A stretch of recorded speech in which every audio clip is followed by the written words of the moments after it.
Hey everybody, this is Strategic Command War in Europe Total Realism Project, and I am going to be giving an early video release on the new TRP version 1.7 for Europe, and most of these changes, or all of these changes, are also present in TRP version 0.8.15 for World, which will be coming out soon. While I'm going to select this, I'm going to give you a demo of how I'm going through here. I am going to show you guys a changelog of where we're at.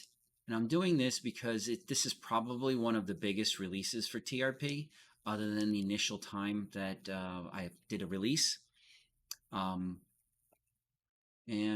have just like a huge amount of changes. I would kind of call this the tooltip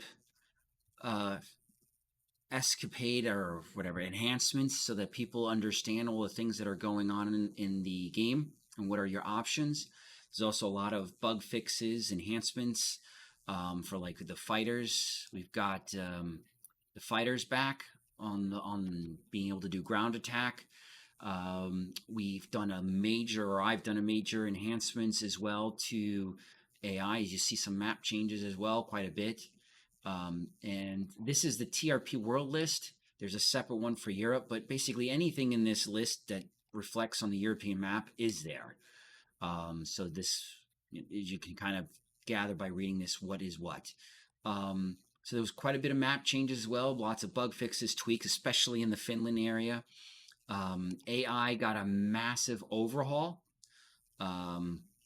In this section here. In Europe, TRP Europe has gotten a massive rework.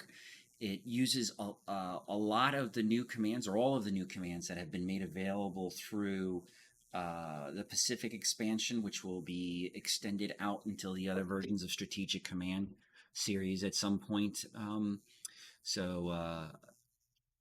I'm taking advantage of it. The devs were kind enough to give me a list of these commands and the ability to prepare my mod for the enhancements that are coming out. As you can also see from this list, I started a major rework in TRP World. Especially, it started off with the China-Japan fight. There has been a massive improvement for the war between Japan and China. They're quite a bit more intelligent. I would say they can never replace a human player, but it is fun and it is playable in that area for Japan versus China. And then the Japanese AI for Pearl Harbor and doing the war in the Pacific and stuff had a major overhaul and enhancements and improvements. I didn't list it here, but I did do one unfortunate cheat because the Japanese AI struggles to plan everything fast enough, doesn't have enough MPP. So when it starts its preparations in the Pacific, I do give it, I think it's like 2,000 MPP. It's a ridiculous amount because of all of the amphibs that it has to load up and everything, so that it can then time everything, because it's really a timing. The AI is not like a human player. A player can say, well, okay, I need more MPP. I got to load a couple of transports here and there, and they can kind of do it slowly over a year or so. Whereas in the AI, it's like, no, you tell it to do everything. If it can't do it all in one shot, then you have a timing issue, and then some things will happen, some things will be behind schedule, and it turns into a kind of a mess. So I broke my normal rule, which is to try to not to give the AI too much help. There are MPP bonuses for the AI, and most of them all of them actually have been revealed to you, and they're controllable by the difficulty slider. This one is unique because I'm just giving it a one-time boost. So hopefully people won't be too upset about that. I tried. I spent hundreds of hours trying to get that to work without having to do that boost, and there was no way to do it. So, but given with that, no free units, although the MPP someone argue with some free, it is giving a sense of free units. He still has to build them. They don't just spontaneously show up on the map. Okay, so you see massive improvements in the AI. This is kind of, you can say, the first phases of redoing the Pacific. the Pacific War. I do introduced airfields in TRP world, so the airfields, just like in the Pacific game, they're there with the same exact abilities as they are available in the Pacific. Although I did change some of the things and I tweaked it quite a bit to be what I would consider more of what I envisioned in the TRP mod. And again, that's the beautiful thing that the devs have given us with this editor. We can change quite a bit of things. And as you can see, the bug list is quite extensive. Fixed a lot of things. Some of these they sound like one lines, but they're really it's a lot of work. This one right here, it's a one line, but it is a lot of work. It is just a lot of work. And for the AI work, I know some people are like, why is it taking so long, so on and so forth. Europe is a lot easier to write an AI for. I can simulate literally the whole war on my computer, AI versus AI, using the strategic command Europe, and I could probably do it in, I guess, 18 hours or so. Now, World, on the other hand, it takes about 18, 12 to 18 hours, somewhere around there, um, just to get close to the Pearl Harbor attack. So we're not even getting into the later part of the Pacific. So think about this. If it takes me that long to get to there, and then when the Pacific lights up, there is a lot more work going on. Um, it's going to take me 2 or 3 days to simulate an entire world war on TRP World, AI versus AI. So for those of you wondering, that is really now the biggest bottleneck that I have. Now that I've got these new AI commands, I've been able to solve most of my stuff. There are some things that I would still like, and I've talked to the devs about it. So they said maybe in the future they'll add it in, but they did give me enough tools where I can actually get around some of the things like I reported, like AI invading AI itself, basically AI invading itself, and it gets really tricky on trying to not let it do that. And there's ways to trick the AI into invading itself in certain situations. So, um, with the new commands that are available, it's not really possible to trick the AI to invade itself. So, and this is the world list, and then you look through Europe, and the list is identical to world, except the two are split in the sense that world encompasses all of these fixes plus the Pacific changes, and this is specific to Europe. So what I'm going to be demonstrating here is I'm actually going to play a game. I'm going to show everybody because a lot of people ask me questions on how I play the Axis and everything, and playing against another player takes a very long time to get to these phases, the stages. So I'm going to be playing the Axis, and I'm going to show you guys what I do as the Axis player. And a lot of what I do here is pretty consistent what I do with in PBM, especially when I'm playing against a player that is new, meaning the two of us are new playing against each other, and I know that they are not that experienced with the game. So I typically follow the same pattern. You can think of it as a role playing. So I'm going to be role playing through World War II as the Axis. I know some people will be like, "Oh, you should be doing this. You can do this and kill the AI here." That's not the goal. When you role play, you're not supposed to take advantage of the AI weaknesses. You treat them sort of like a human player, and you try to pretend you don't know history. The goal is to have fun, not win. I can win. I can beat the AI easily. That's not an issue. I don't even. It's not about that. It's about playing to the AI's strengths and pushing the see how far I can push the AI, especially all the massive improvements, because there is a big difference in this version of TRP versus the previous one, which everybody's been playing, especially in Russia, and how the Russians will fight and build units and stuff like that. So the AI is vastly improved. So we're going to be seeing. We got to basically push the AI, see how far I can get it to go, where it's competition for a human player. And as a last treat, this is from a previous version of TRP. I think it's the current version that everybody's been playing. I'm showing you this because I want people to see, because I see too many people start a Barbarossa with too few units. You should have something like this, especially if you're going against a human player. You need a lot of units to start this invasion of Barbarossa, because the whole goal is to keep the momentum going and don't stop. So as you're repairing units, you bring fresh units. You see, there's enough here where, yes, I may lose a battle or two, but I have plenty of units to bring up and continue pushing. And you continue pushing. So you basically you push, attack. As you're reinforcing the other units that are falling behind, then you basically keep flipping, flipping, flipping, flipping. It's a non-stop ever. You just keep advancing aggressively. Um, some people have seen me play against the Colonel in a game.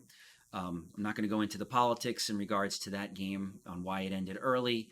I've already covered that in other areas. No need to go in that. However, I will point out one of the things that he said is Barbarossa was extremely brutal, and I want to be clear.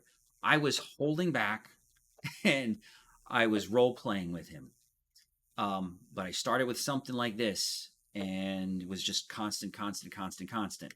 I did stop in a few areas because I felt that was advancing too fast, and I wanted to have a fun game with him and not end it too soon. Anyways, I'm removing it now, and I'm going to show you how to get there. So my difficulties that I play are slightly different than the ones that I recommend on the forums, and it's just for various reasons. I'm going to turn spotting to 0, experience at 1.5. Some people, you can play 2, sometimes 1.5. I kind of play 1.5. There's not much of a difference between the two, but that's where I go. And then a 20% MPP. I always do expert at the max level, and the two main reasons why is that on the level 1, which is veteran, the AI gets 50 MPP per turn once they're at war for free, and this is your opponent. And then at expert, the AI gets free research. And I've trained the AI that it detects if it's at expert, it will research everything. Every country, every major power that's on the AI side will research everything and just go with it because it knows it's free. So take advantage of it. And I did this again to make it harder. It's make it harder for you. So if you don't want it to cheat, you go down to the intermediate and then bump the other things up down here. But if you want to give the AI the cheats, the 50 MPP and the free research, you go all the way up to expert. So I do spotting 0, even though I put 1 in the forums, and I do experience 1.5. This is how I play. And then I turn messages on, show, turn off quick animation because I like to see what the AI is doing. Again, this is for me because I'm the developer. I really want to see what the AI is doing. And then let's get this going. I always play with NATOs. Now we'll get this game going, and we're going to start with the invasion of Poland, and obviously right from the beginning. Before we start that, though, I am going to show you a couple of new things that are easy to spot that you have not seen from the previous version. So this is the typical message you see right from the beginning. None of the real messages other than typos have changed. But you see like these tooltips here. So before, we had the synthetic oil plants and people are like, okay, what's going on with them? Are they bombed? What are they not bombed? So on and so forth. So now they actually tell you not operational, not operational, not operational. And then when you get the event that turns it on, it takes 1 year from the day that you get that event, 1 year for it to turn on. So then when it's getting ready to turn on, this will actually tell you, synthetic oil plant will tell you when it's going to be turned on. I also added tooltips on how to get certain countries in the war. You got like Yugoslavia here, and it gives you all of the conditions. Option A, Axis, UK disapproves pro-Allied coup Yugoslavia. Unfortunately I can't get around that mouse sitting there, but it says Yugoslavia joins Axis on February 1st, 1941. If the pro-Allied coup event fires, if the UK says no, Yugoslavia will immediately join the Axis. That's what it's saying. Option B, Allies said we are going to support the coup. Then Yugoslavia must be leaning Axis. Oh, sorry. Then the option B will join the Axis. Another condition, and that's the end. You see that there's a bracket closing that out.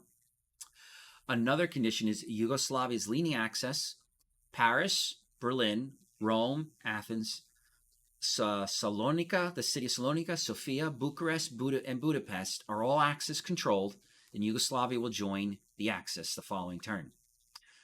Option A, UK disapproves the pro-Allied coup. Yugoslavia will join in February 1st, 1941. Option B, they'll join the Allies. And then if there are 4 United Kingdom core units, not divisions, I want to be clear, core type units in mainland Greece, then every turn, there's a 15% chance that Yugoslavia will join the Allies. So here we have the territorial claims. This is Hungary, and it's explaining the territorial claims on how that works, where territorial claims Germany approves claims versus Romania, Hungary, and Axis, then they'll join on October 20th, 1940. If Germany disapproves, then Hungary will join in December 1st, 1940, and there's a 35% chance per turn. And so on and so forth. You'll see another one here for Romania. I'm not going to go through all of them, but you'll see a lot of these countries now have these little tooltips to help you out. The Albania one with the 5-unit distance. Turkey has one as well, because most people didn't realize there's actually conditions that Turkey can join the Axis. So I added that tooltip there. There's a Finland one now as well.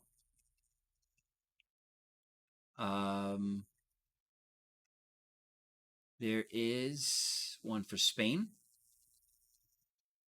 as a tooltip reminder.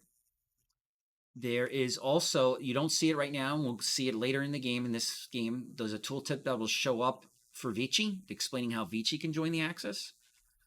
There's also going to be a tooltip that'll show up over here that tells you the conditions of what happens with Italy surrendering and what Germany can do to make sure that they don't lose the territory. And they'll explain the tooltip there. We'll explain, and we'll get to that.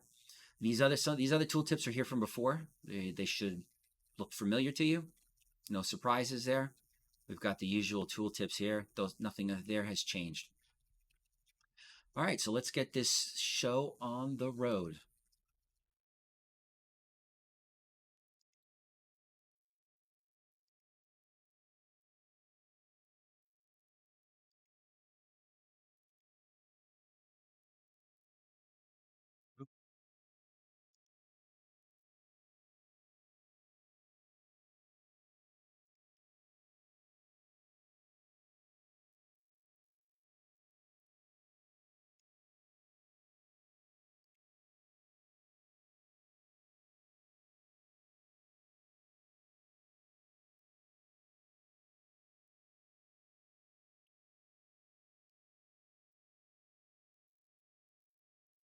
I always put the German fleet, make sure that there's land next to wherever they're stationed at, so that I can just not pay attention to them. And the reason why you want to do that with some land in the hexes is then you don't get hit with stormy weather and your ship's taking damage.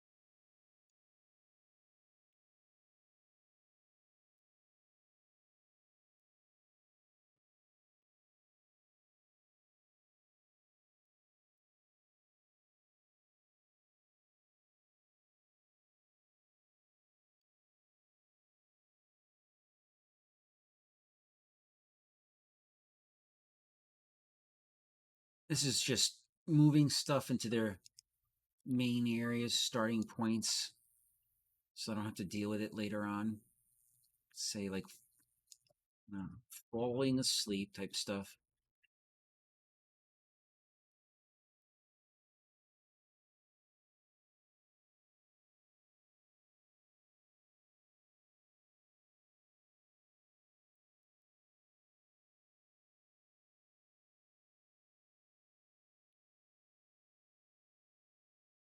Now, one of the things that I do for role playing the AI does not handle this area down here very well.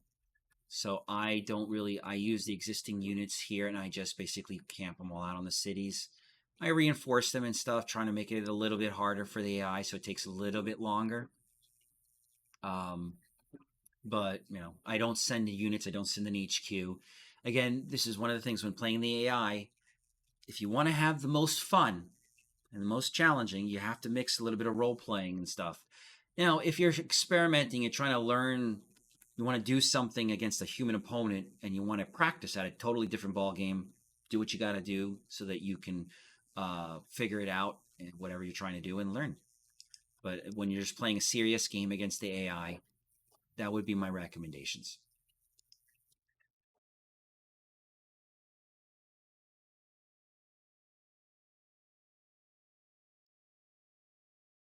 And that whole, I fixed all the roads. Yeah, you get things that look weird like that, but they're really made for the supply stuff. As the developers have pointed out, there's you have to have that road connecting in to resolve the supply issues.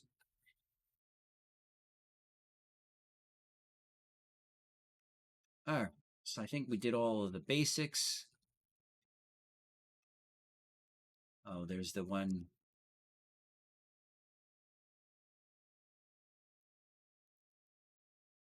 there. Diplomacy. So we don't know what's going to happen because the AI can select random different stuff on Finland. So you're not exactly sure what you're going to get. So you need to try to get Finland up to the 40% because if you remember the requirements.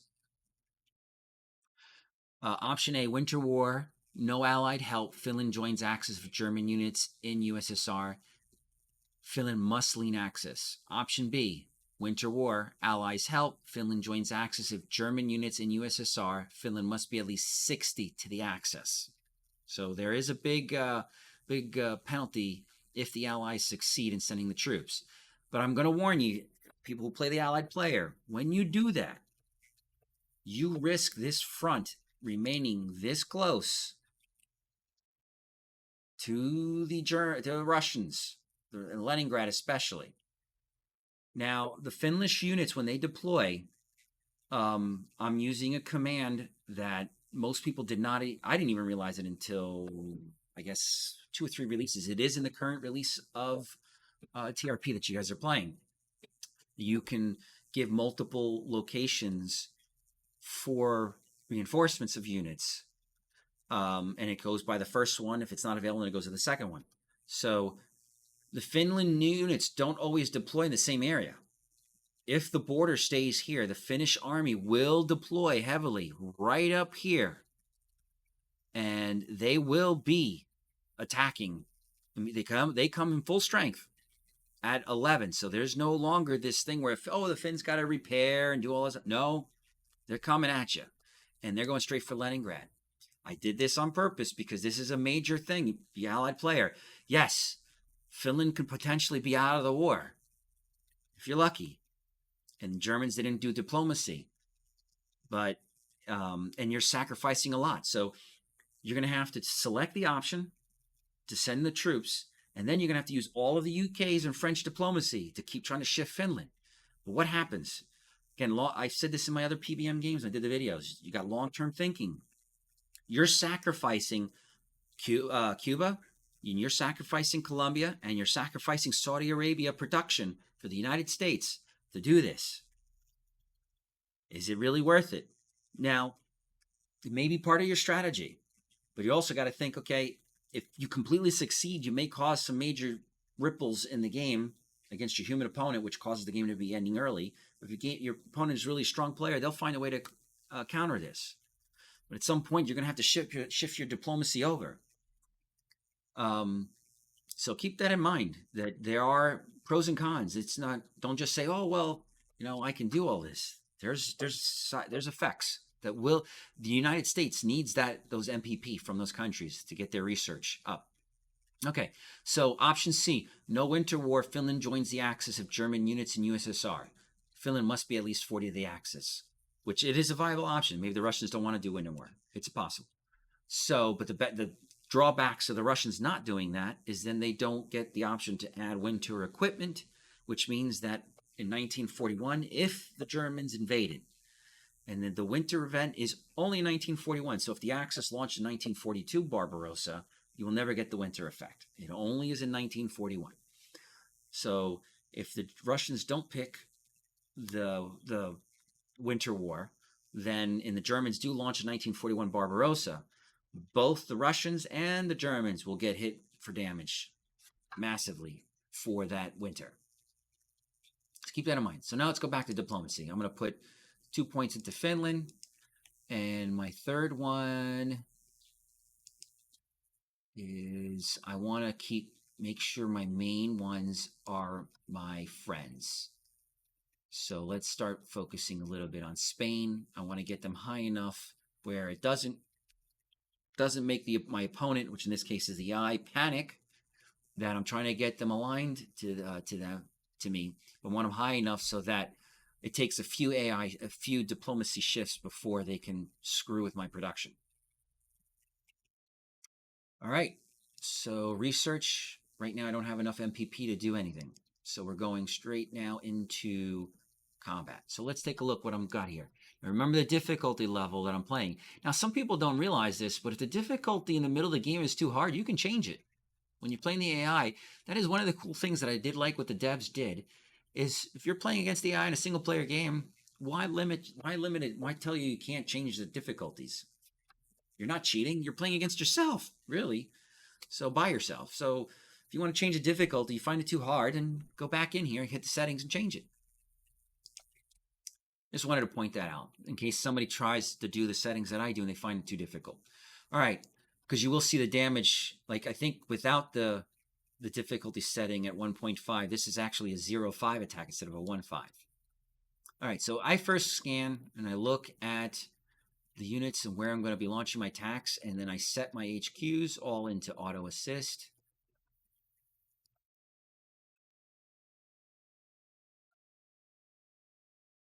And I will shift some things around for people who are not going to be attacking, most likely.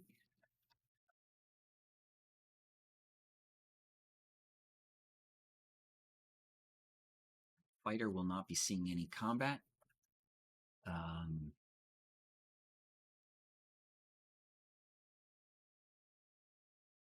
Normally against a human player, I would fly out a fighter. I'm at range of 2, so I may be able to get the Polish fighter intercepted. But against the AI, it's useless.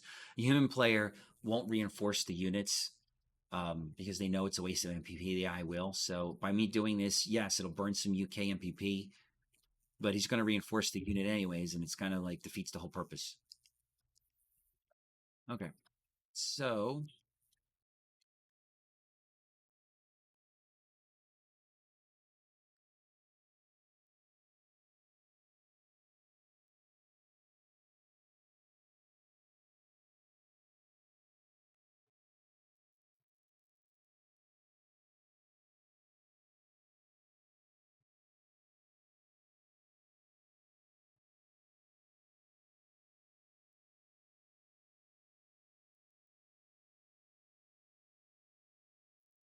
one of the things I'll tell people is don't attack if you don't have to. I'm not. What's the rush? You guys got a hot date? That's what I was going to say, There's no rush.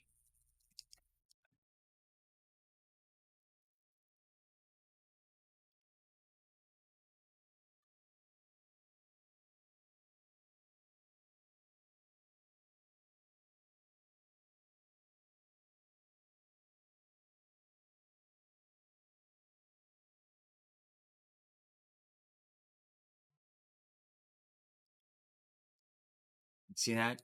Morale damage. People are like, oh, the planes stink. They're not very good. That's one of the reasons why I play with the AI experience so much higher, because you actually will see the damage shifts more when the units lose morale damage than you do in an even game. So you can tell that the morale really does make a big difference. It teaches you combined arms. That's one of the reasons why I suggest this kind of difficulty level. If you saw I was at 1 and 5, but by using the bomber, I just knocked him to 0 and 5. Now, if you're playing on the regular level without these experience bonuses, the odds are a lot lower, and you don't see this, so it's not really you're not really learning combined arms. And even against another player, you're not really learning it. So by playing at this difficulty, I really like it because it does teach you how to combine arms because you're trying to save MPP. This level of difficulty, the AI is getting hoarding MPP. It's getting a ton of it. It's 50 MPP per turn plus free research, and then it's getting on top of that a 20% MPP bonus. It's got a lot more than you do. So you're trying to basically find a combination where you want to suffer as little casualties as possible and cause as much as you can. So there's a reason why I'm doing this. So I'm going to take the damage because I want to save my armor attack.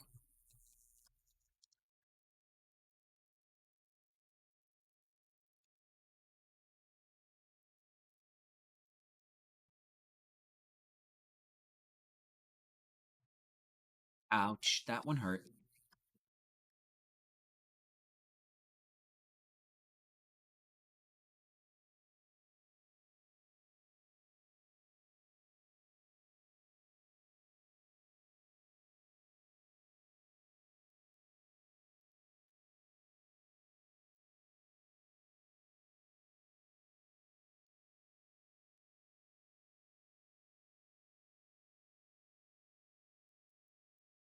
Okay.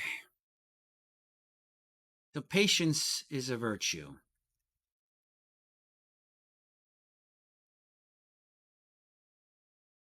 He's going to use 4 to get up there. He uses 4 to get up there.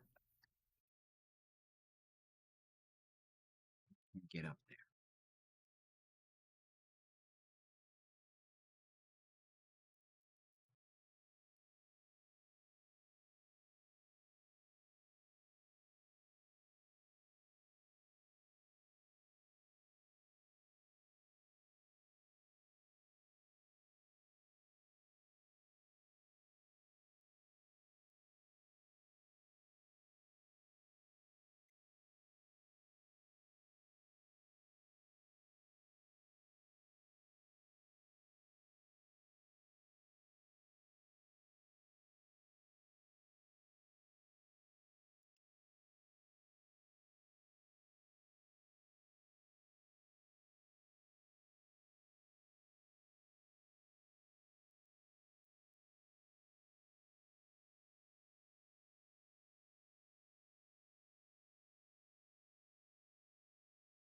No. I don't want to take the losses. Yes. Can I attack? Yes. Can I kill the unit? Yes. But is it worth it? No. It's not worth the extra losses. Why take them? Look at my supply here. 7, 6, 10, 9, 8, 7. I want to get him up to 6. I also want to be able to see. So I'm moving the fighter up, moving him down. Cavalry wants to move up. That's his problem. I mean, his penalty, you can say, I guess.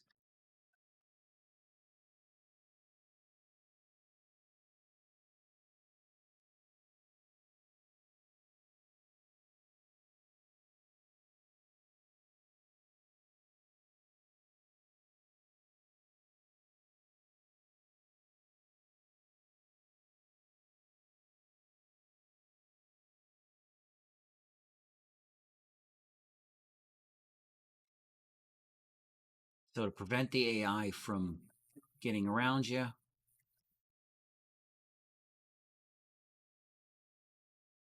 so the cavalry comes here, it'll be 1, 1, 2, 1, 2. So he's going to stop. He's going to get stuck. I can't see him getting around here.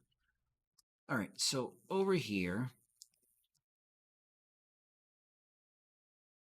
bring him down.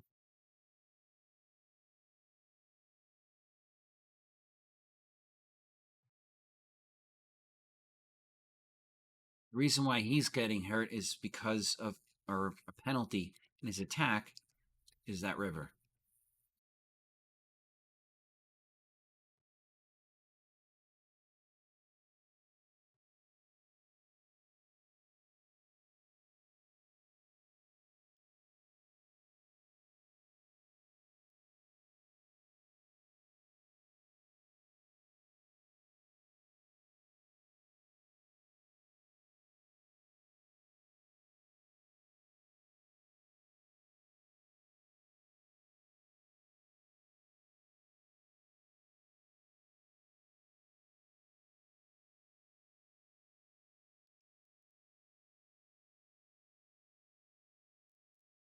This is going to sound weird, but yes, I am going to put the headquarters right in his face.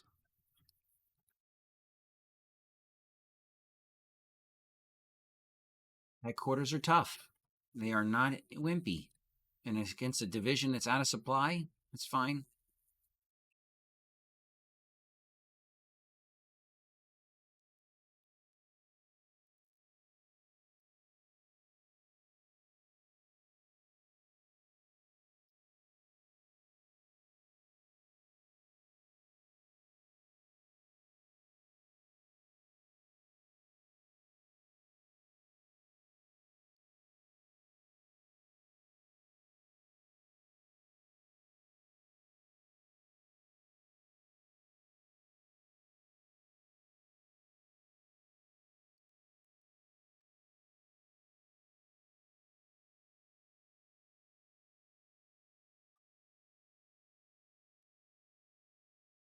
This guy, he's just going to stay there. Oh, where do I want to send him? Some people go this way. I always go kind of this way. It helps me get the encirclements over there. I think that may be it for first turn of the game.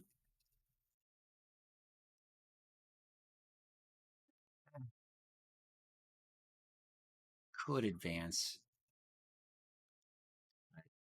Nah, leave it that way. I think we're all done. Scanning, scanning. We're all good.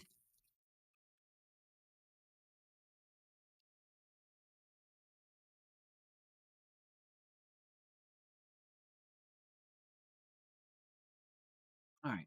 I think we're good. Next.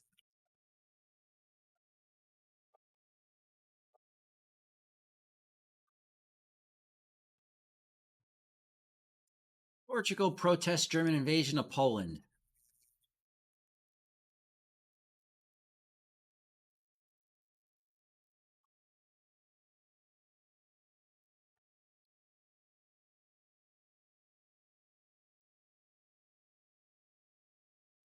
Uh, Unfortunately, this is the spam initial setup of the convoys.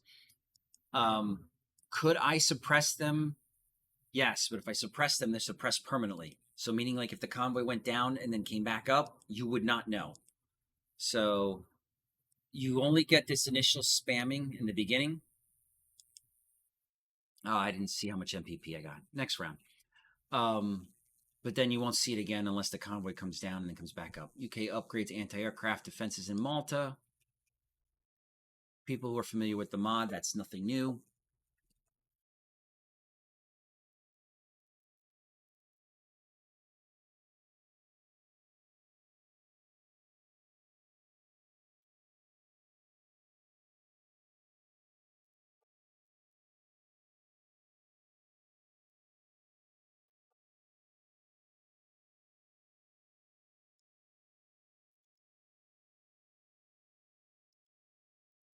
Oops.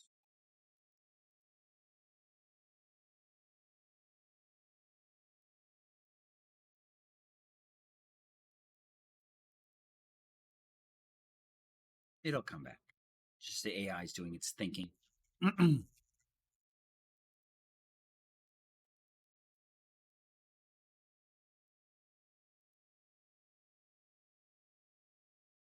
Well, I'm happy with that. Poles failed in their counterattack.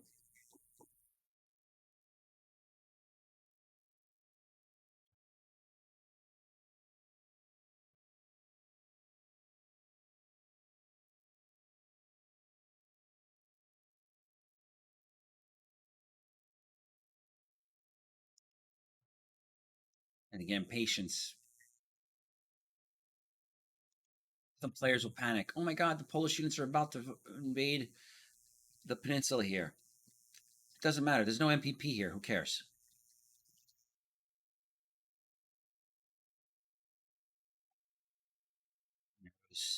Greece cutting us off. Remember, house rule on these: do not invade them. They're on the lower right hand side of the map. Axis should never invade them. Pretend they're not even there. I put them here to keep it consistent between TRP World and TRP Europe when it comes to the MPP that the UK gets and having the convoy routes going the same exact route so that the German player who plays in Europe and in world uh, knows what to do with their subs. It's identical in both places. Oh no, the French declared war on Germany.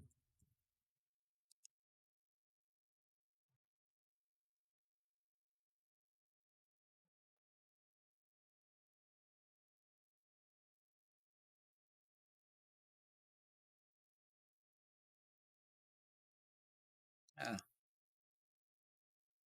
okay. Round two. Let's bring this guy down. And the reason why I didn't force march him is morale. I didn't want to. I didn't want to lose any morale on that. Let's do all of the easy stuff. The armor unit I will force march, just the one time to get him past.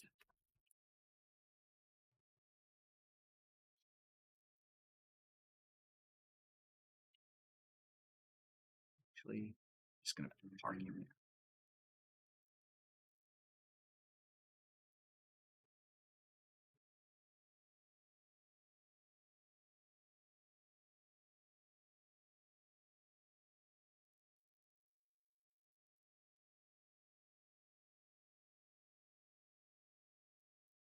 Everything I do, you'll see, is to try to minimize MPP. I don't want to let. I want to try to avoid railing units. I'm trying to hoard all the MPP that I can.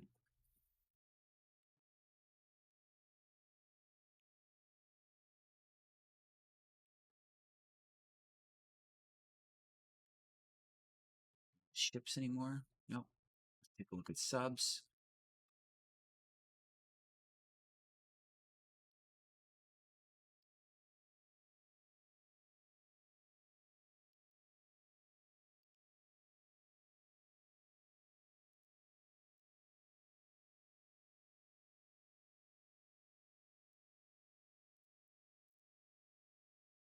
They're not in the war, so I can hug their coast, and the Allies won't see me.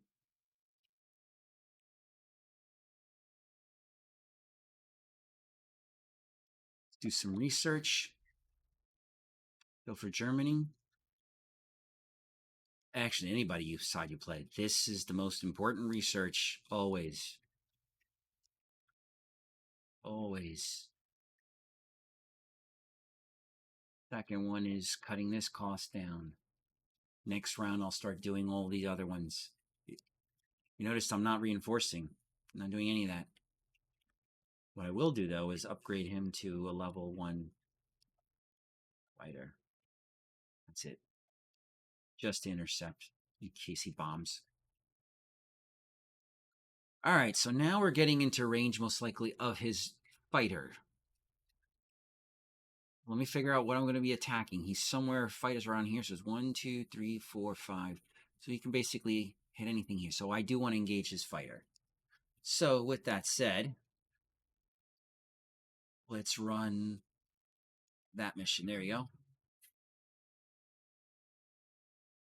Now his fighter's out of commission.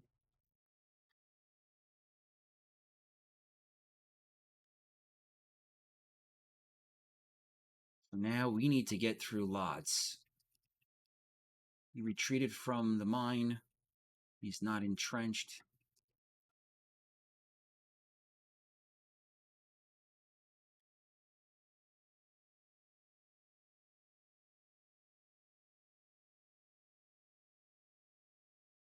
Take that. Why is he had to move that cavalry?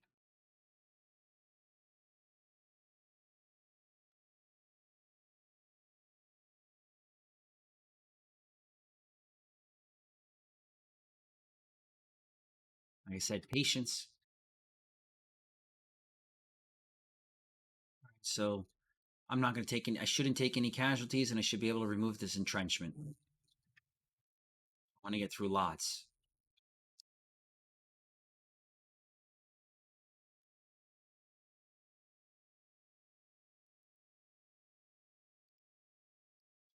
So, how do I get through here without suffering any casualties, or as little as humanly possible? I can hit with the Stuka, but I really I kill this guy and this guy. The HQ. Hmm. Let's see the infantry odds. 2 and 3. I don't like that.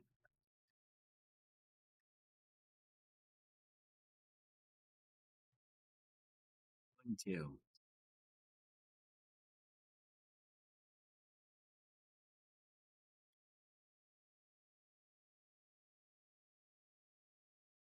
All right, let's hit it with a Stuka. That was not good.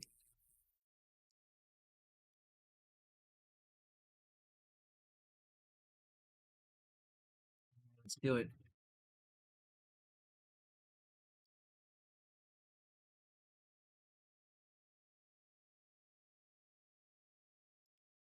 Why is he getting a Zono? Oh, he's a 7. All right. 4. It's definitely worth the attack.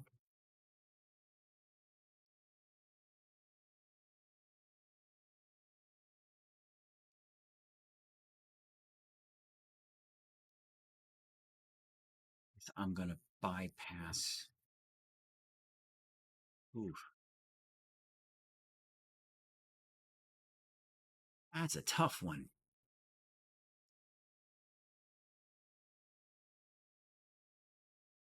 We'll do him.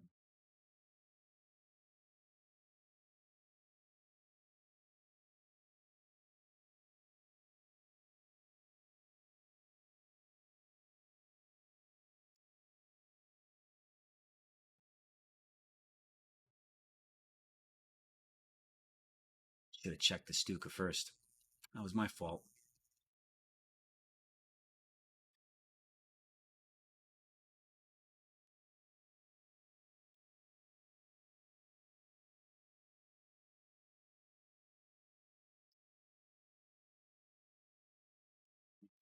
Keep the Stuka in reserve. I was afraid of that.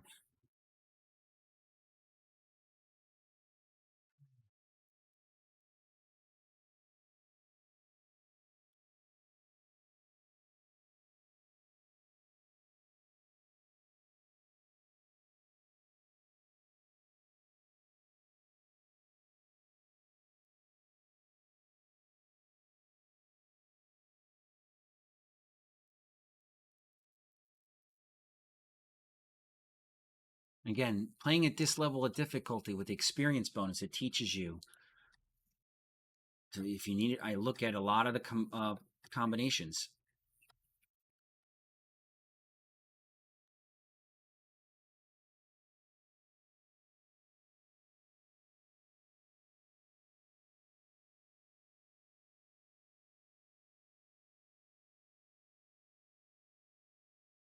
This guy can get out there and make sure that everything gets into a zone of control.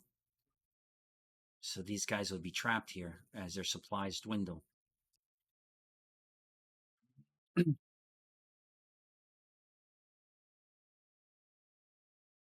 So he's freed up and he takes the city.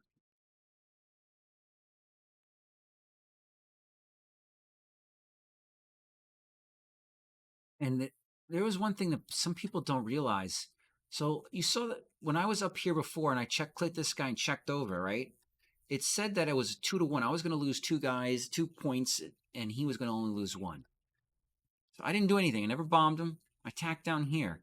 There's a cascading effect. So like if you start killing units or you lose battles, it affects units in the area. So I don't know how exactly that works. I've noticed it though.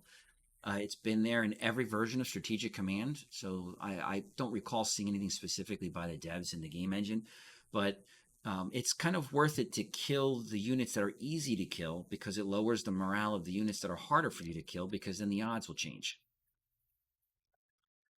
So what I'm going to do here is originally I was thinking of moving this guy up 1 and then attacking, but I'm going to attack from him because he's already damaged, meaning the infantry unit is already damaged.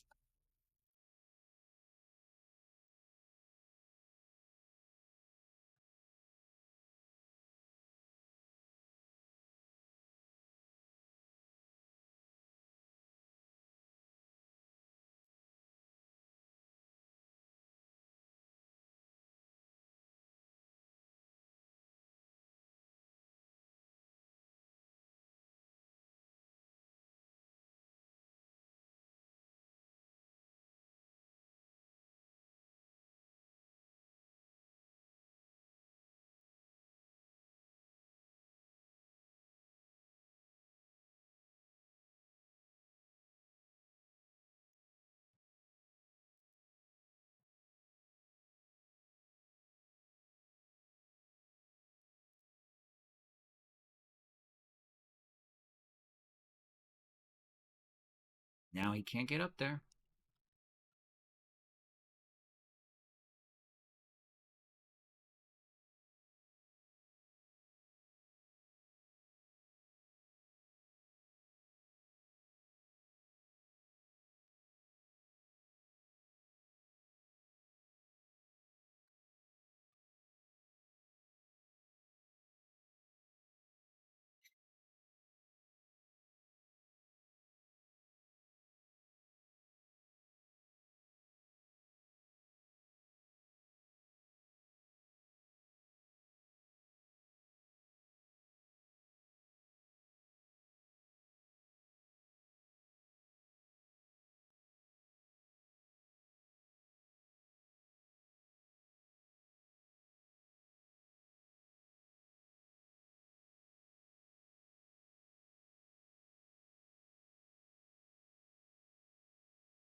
Eight, seven, six.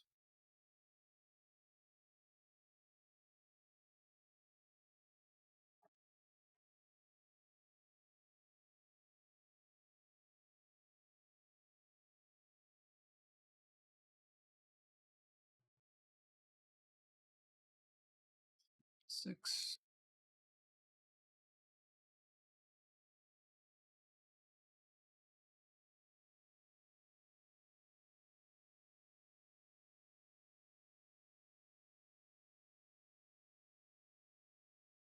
I think that's about done.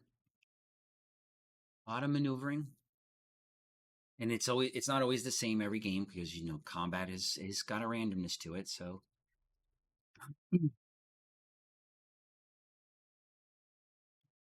go next round.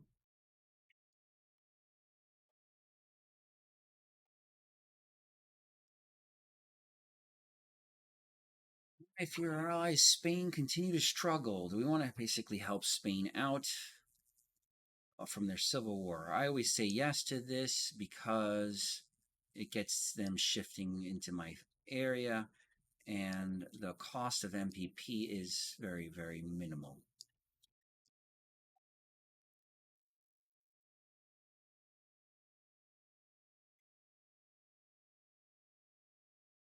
This one's important. So this one sometimes doesn't make sense for people. The decisions where you take certain cities and you basically like Warsaw, taking Warsaw or taking Paris and something where you loot it. This they're all tied to this. If you say no to this, those events don't fire. You say yes to this, then those events do fire. You're basically looting that country's bank reserves that are in Switzerland.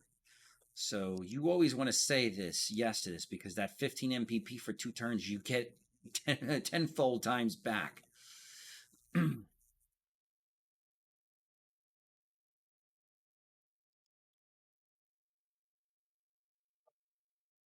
I always say this no to this one because I really don't care about Metaxas.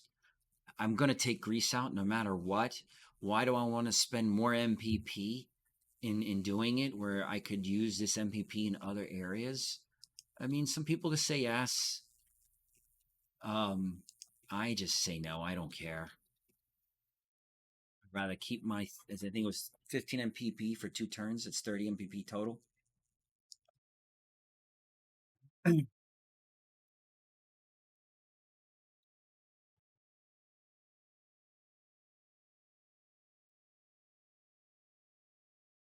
Ouch.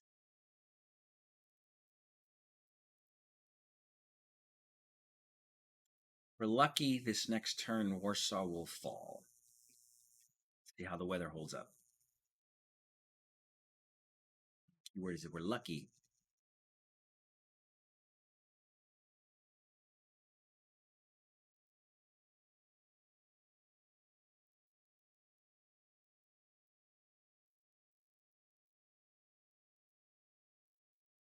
You notice there's no rush. I'm being very careful with my MPP, and I haven't reinforced a single unit. And yes, you can do this same exact way against a human player. The MPP serves better in other areas.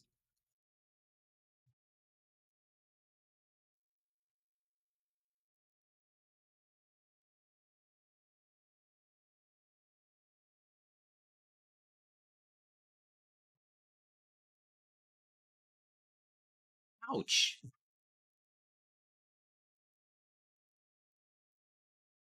That hurt.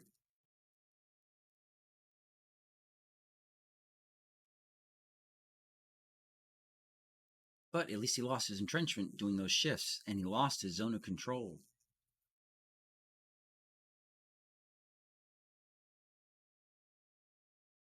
Just gotta hope the weather holds, and then I can outflank Warsaw.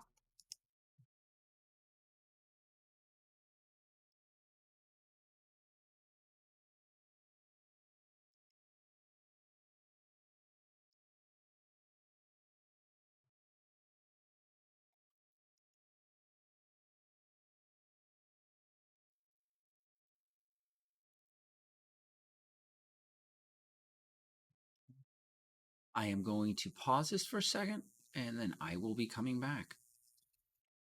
All right, everybody, I am back. All right, so let's keep going where we left off. Trying to get this kill here. So we are at the gates of Warsaw, and he is at 2 entrenchment. Yeah, we can definitely take Warsaw this round. So the question is what do we kill? So let's remove. Oh, first we got to get his fighters engaged.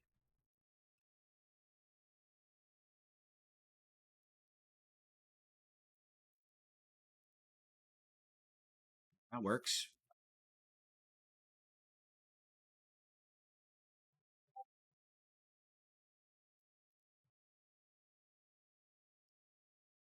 So he lost 1 fortification there.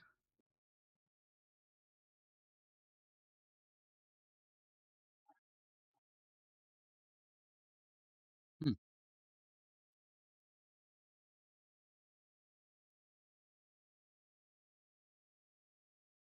That is almost worth it.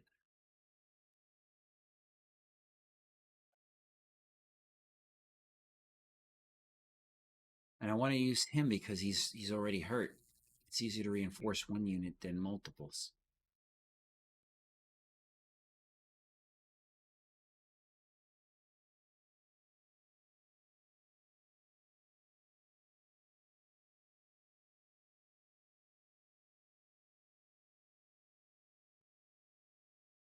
Nice.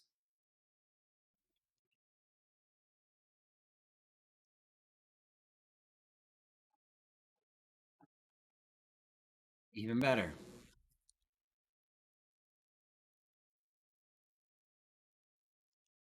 Now the slaughter begins.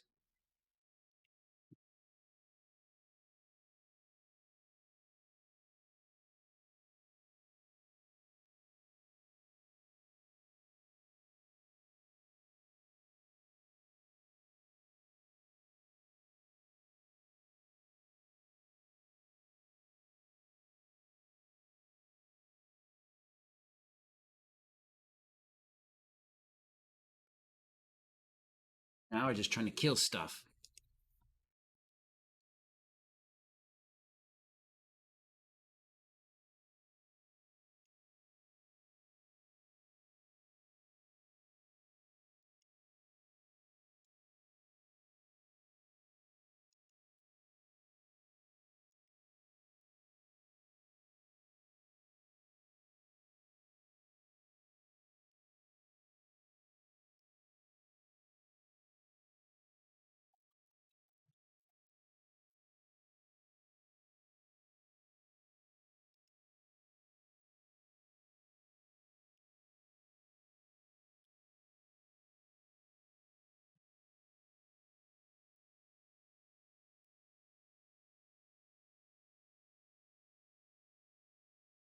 One that annoys me the most is that cavalry unit.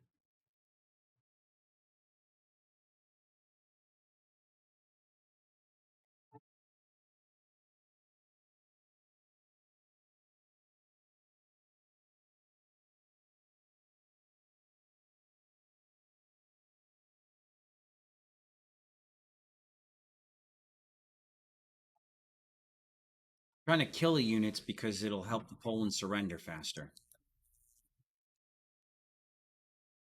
Again, I don't want to suffer 100 bunch of casualties in exchange for it. That was not good. Not nice.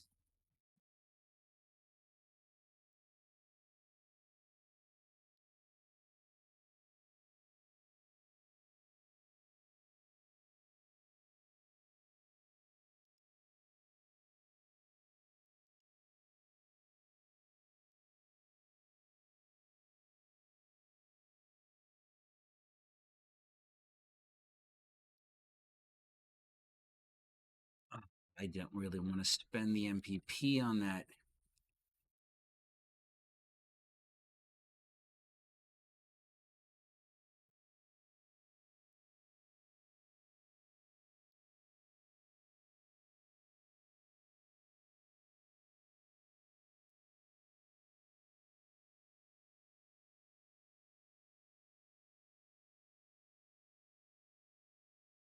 Oh, that worked.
I'm trying to keep supply level 6 and then keep the cities covered.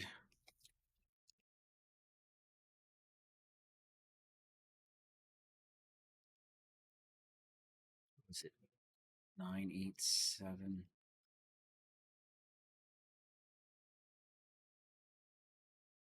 876.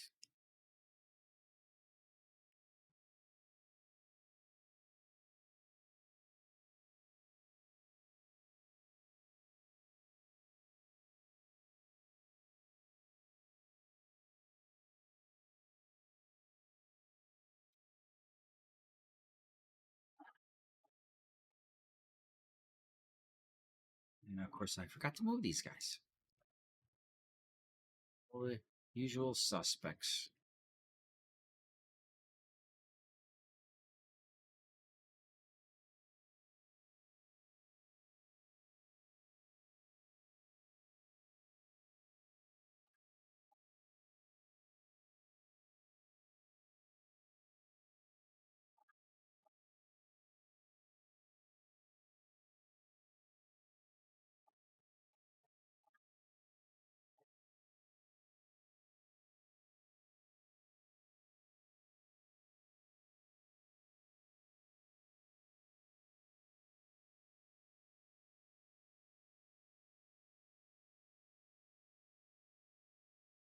Flew him here because the UK strategic bomber can hit these areas from the UK. So just to provide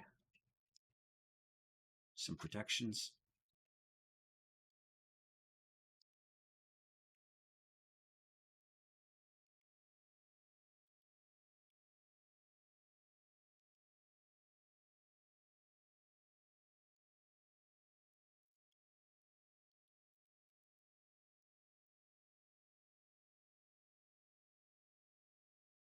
Research, Germany, infantry,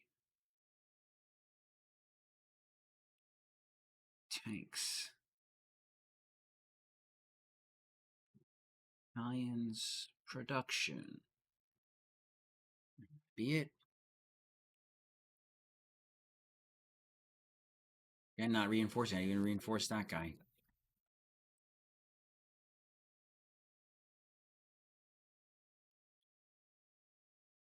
No diplomacy chits back. So, all right, let's get this going.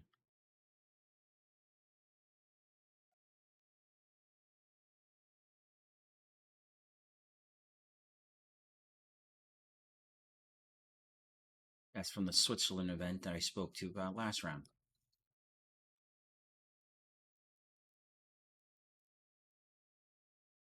So I always say yes to this one as well, just to get that small shift. It's so small, the amount that you're paying, and the benefits of the potentially 6% shift is huge. Yay, we got Finland shifted over to the Axis by 8.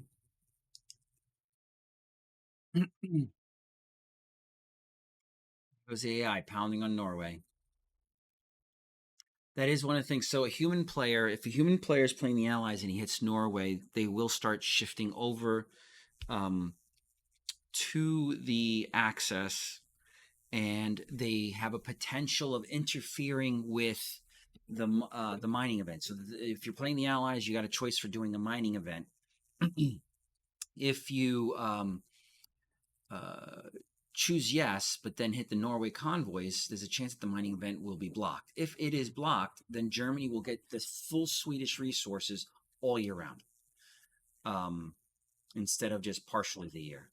So you definitely want the mining event to go through, because if not, it adds up to quite a lot of MPP over the long run. The little bit of MPP damage you're doing on the Norway will never equal the amount of MPP the Germans will get from Sweden if you do them that favor and get the Norwegians to block the convoy or block the mining. I'm sorry.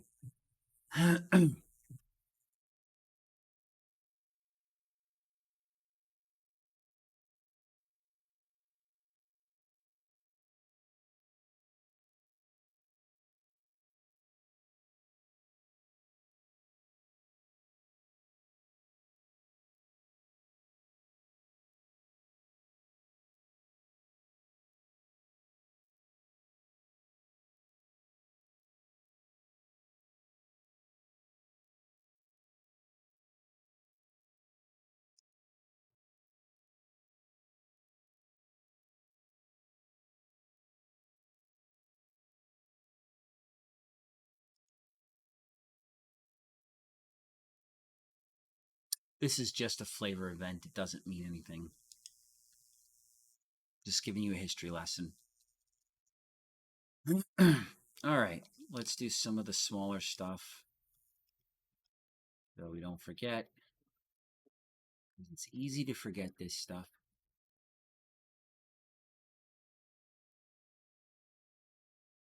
Put them in silence mode.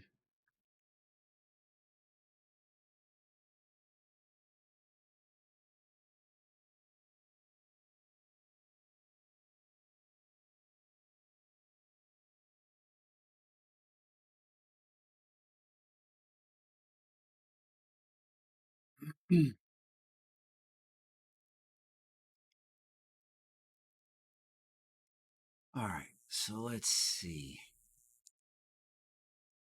We finish this off.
That was kind of worth it for me because I'm trying to get rid of the entrenchment. So then now the Stuka can actually do damage.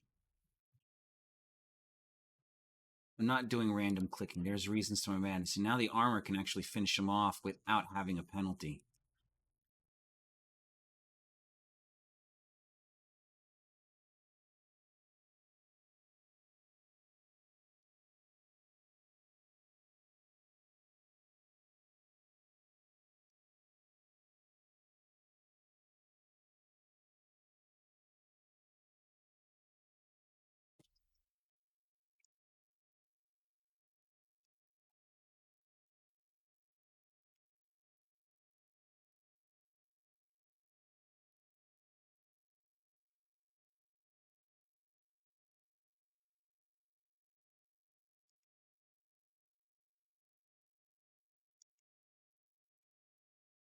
Now we're trying to kill the units to force him to surrender. The less units he has, the greater the odds are on him surrendering.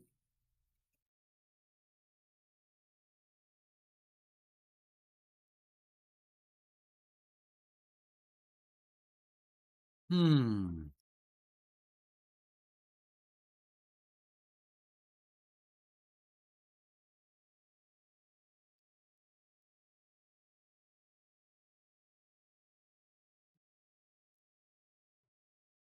That worked. That works even better. And of course, we missed.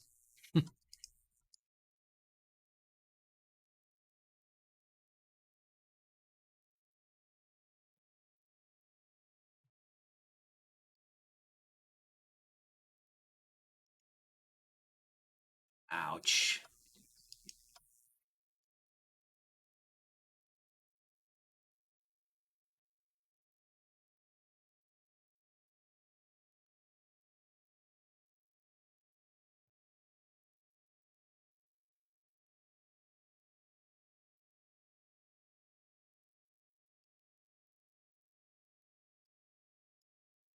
It all comes down to just patience.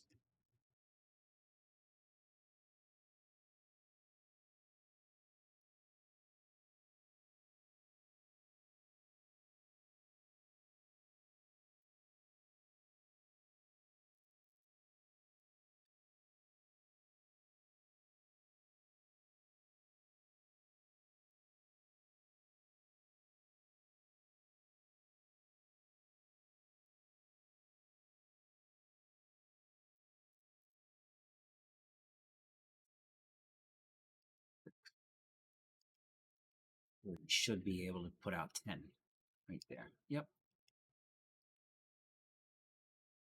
And then these guys will keep coming down because they're going to cover the garrison points here and here. He's coming down to cover the garrison point over there.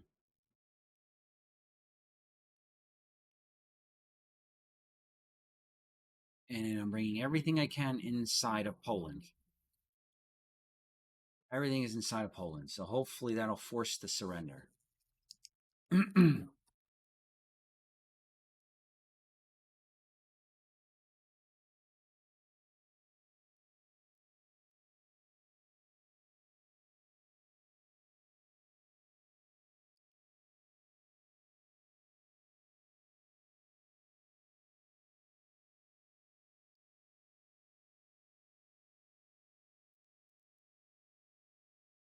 Oops.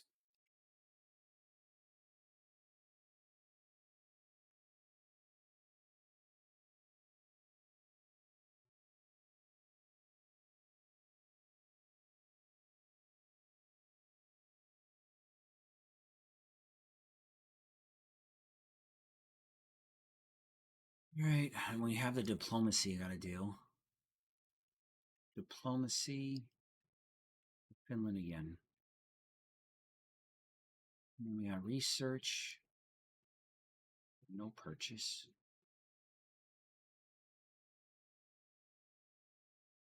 Still good. Research. Advanced fighters is next, the big one.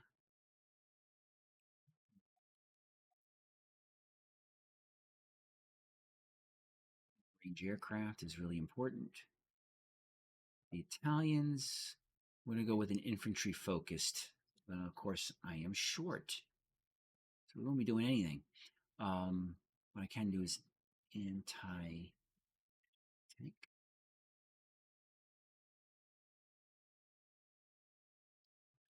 Doing anti-tank.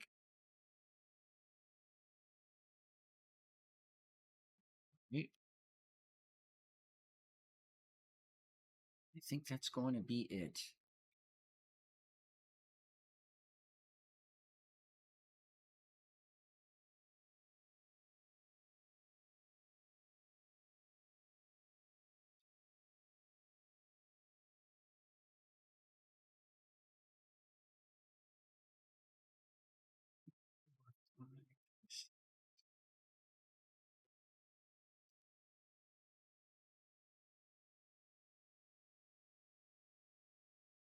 All right. I think that's the end of it. Let's just hope that surrender. There we go. Poland surrendered. We're on the historical date, but my casualties were very minimal. There's no rush. You're not going to get an exorbitant amount of MPP taking them early. It's better to take the more casual, conservative approach.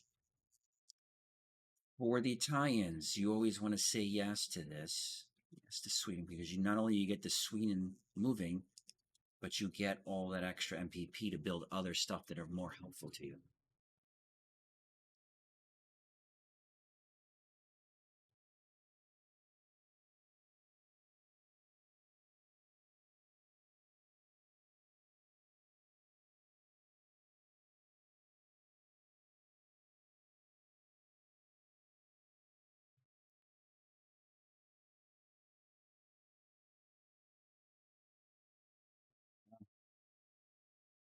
The AI does.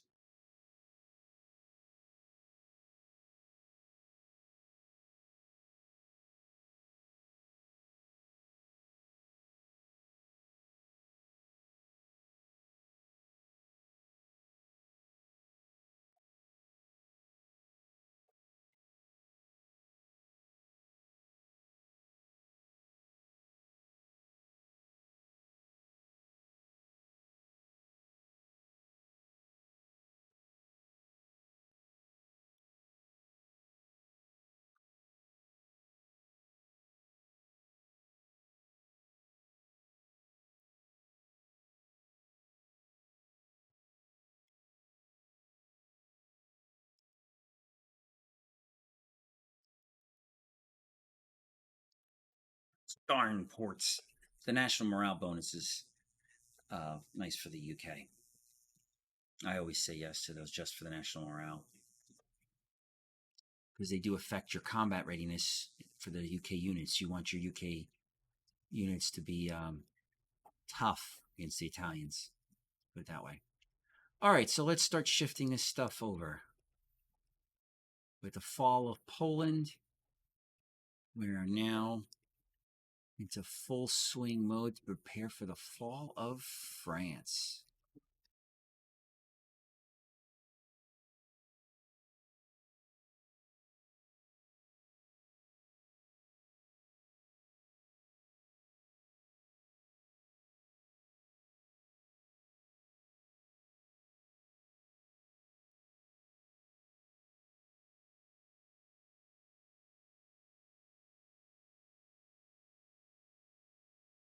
Get everything over. Slow walkabout.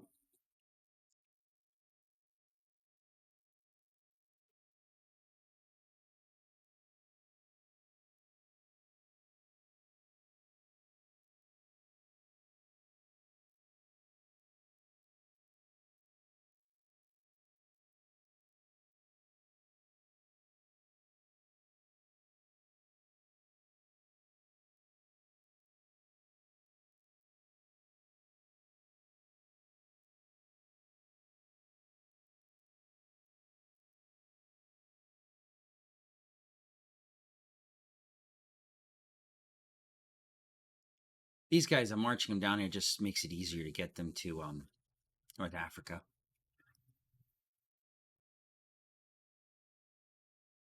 And him, I'm just trying to send him all the way up to here.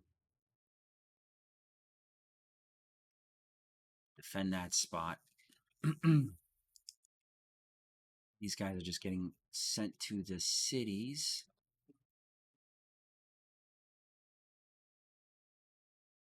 Again, just to cause casualties. Actually,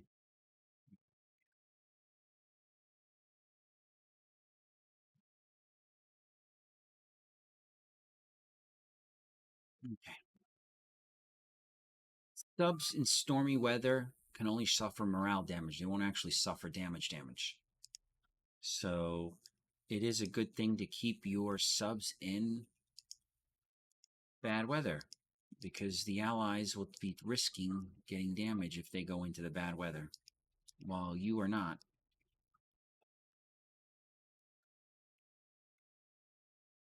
Let's take a look at research for the Germans. Purchase first HQ. It's not till April, so we need to purchase.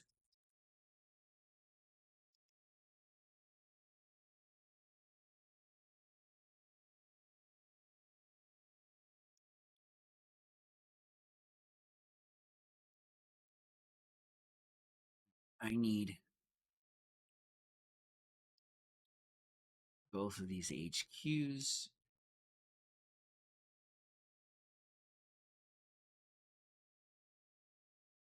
The bomber can hold for a second while I would do ground attack, aircraft.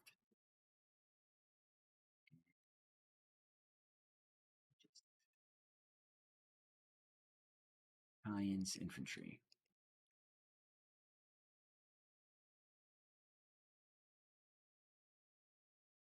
Diplomacy is nothing.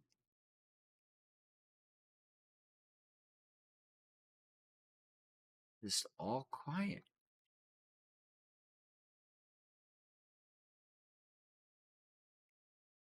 Okay, next round.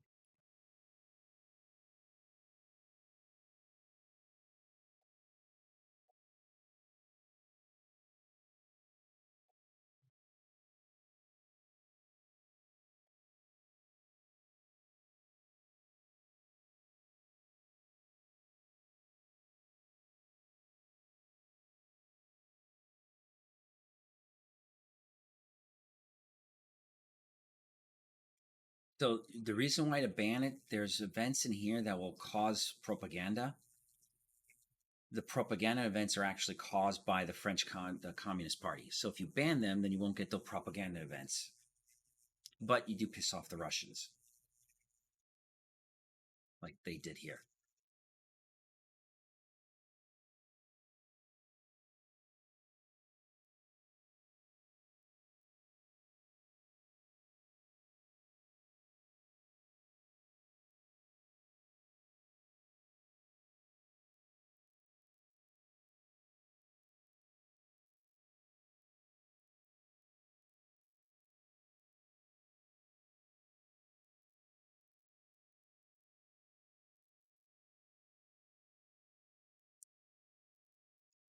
Very sure complaining about their ports being taken.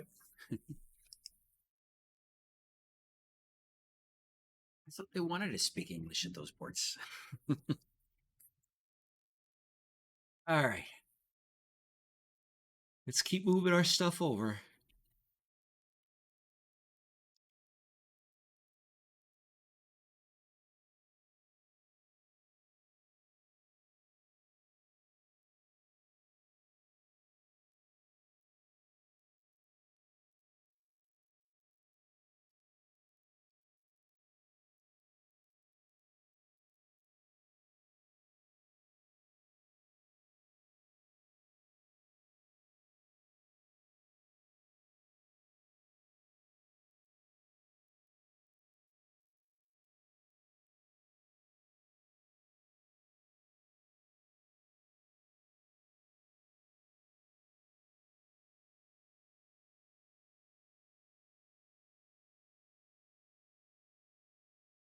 Oops.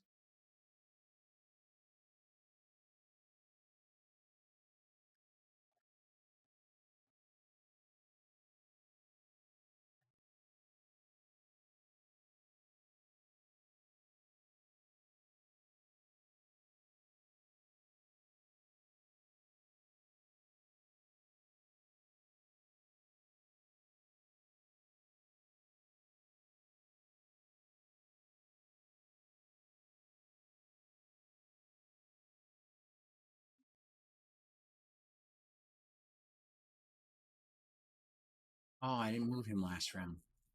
Well, that stinks.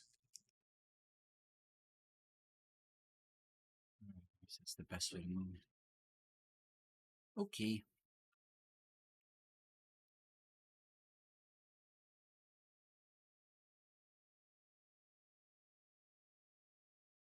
Want to be careful. You put a unit here and you say to embark him for transport. It will go to this port up here instead of this one. if if that's what you want, but it's just kind of funny. You got to pay attention to that.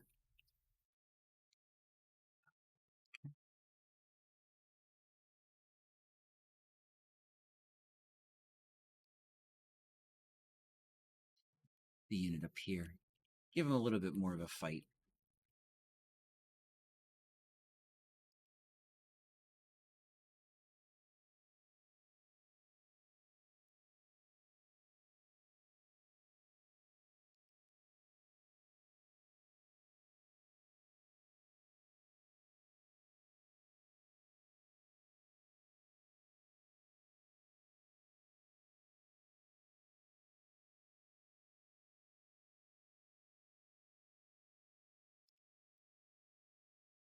And I always do at least one level of heavy bombers for the Germans. Okay, so rebuilt the 2 HQs, so now we got to go to the bombers.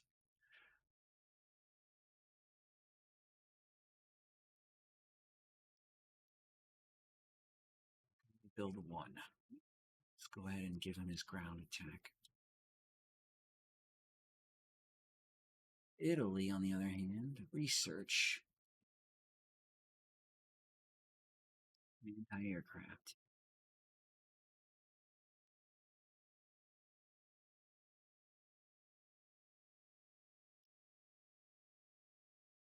That's about it.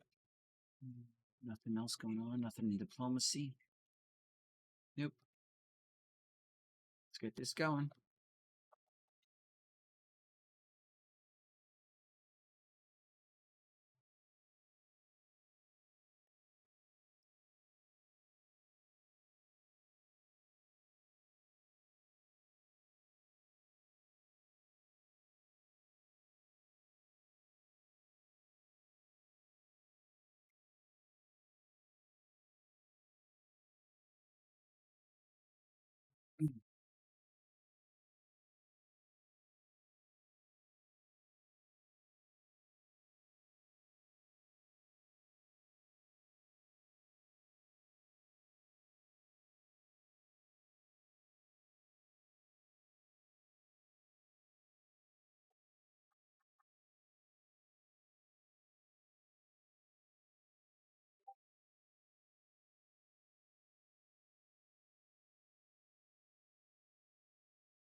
All right.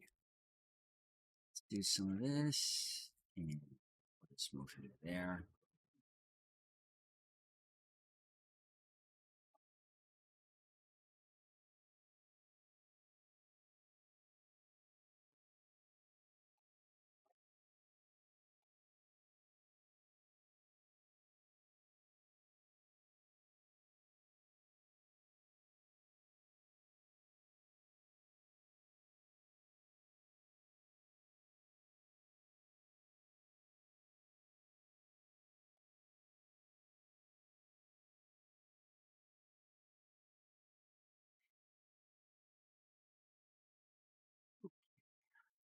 Let's make him ground.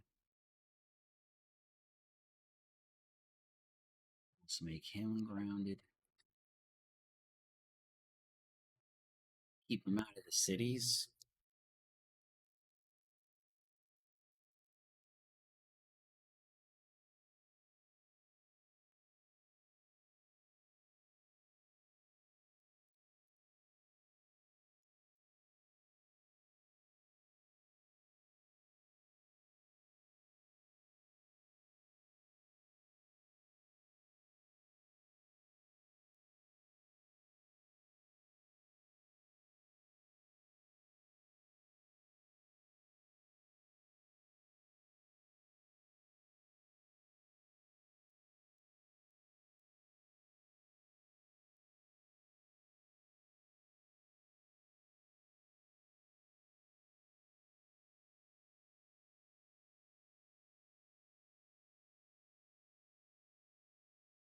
So, another thing on the tooltip for the Polish one, it now not only just tells you whether you don't have enough units or not, but if you put the tooltip, it'll tell you exactly what you need for each year. So Soviet border garrison requirements are 1939 or 2 units, 1940 it's 4 units, and no more than 18 units or Soviet mobilization will begin to rise. Units must be within 10 hexes of Warsaw.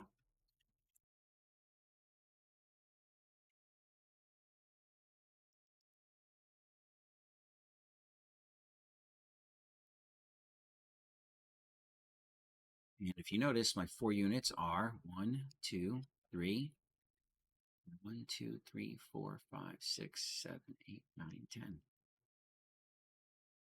Let's send him this way. Moved him by accident, didn't even think it through.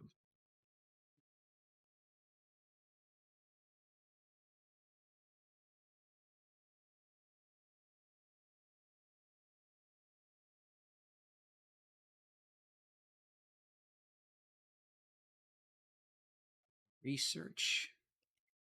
Italy. Fighters. Oh, don't have enough.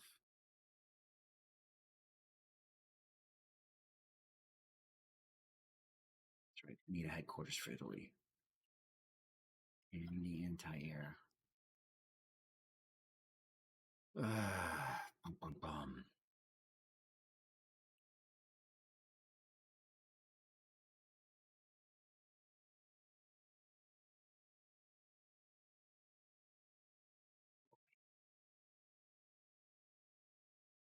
But for Germany,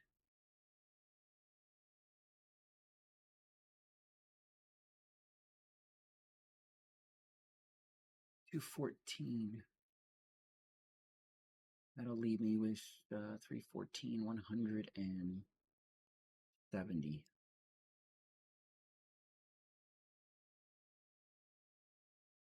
Is not enough.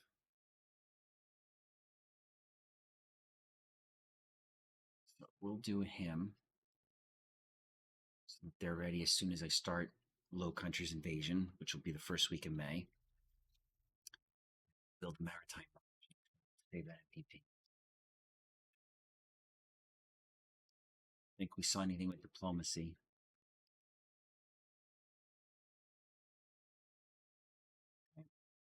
I'm going to pause it right here, take a small break, and then I'm going to continue going.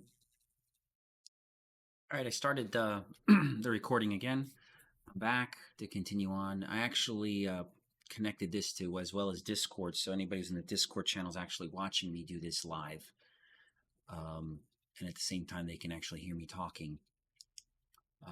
So, okay, I think I finished this turn, and I am ready to hit next. Let's see what the AI is going to do. Right now, we're doing all the Sitz Creek stuff.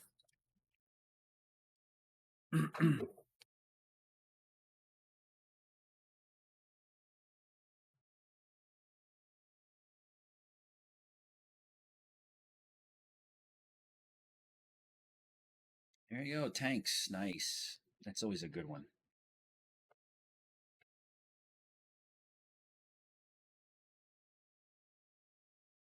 Now I'm starting to buy stuff. So I bought the 2 medium bombers to make sure that they come in. And one comes in the end of April and one comes first week of May. So they're going to be readily available. to do the low countries.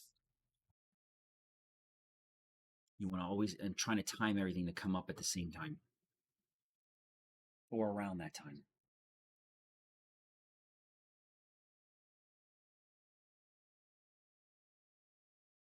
And I do the same style against a human player.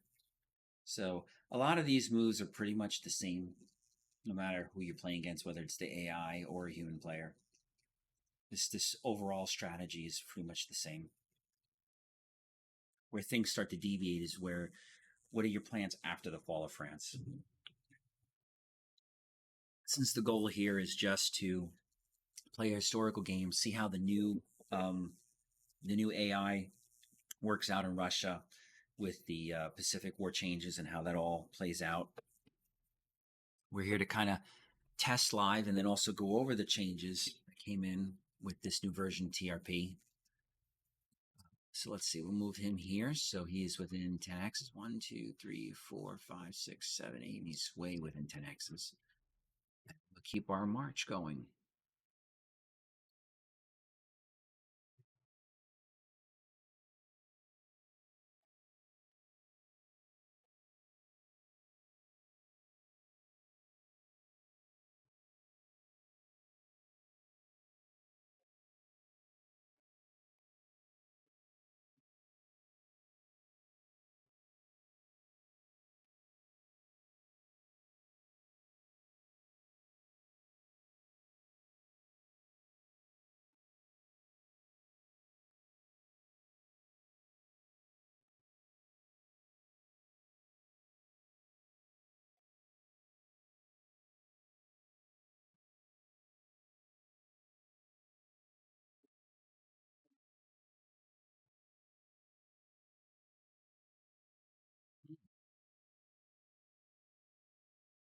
This rain is kind of a pain.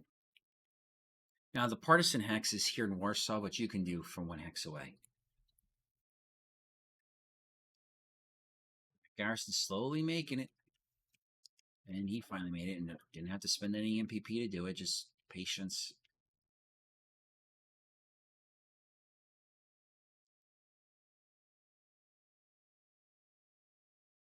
All right, submarines.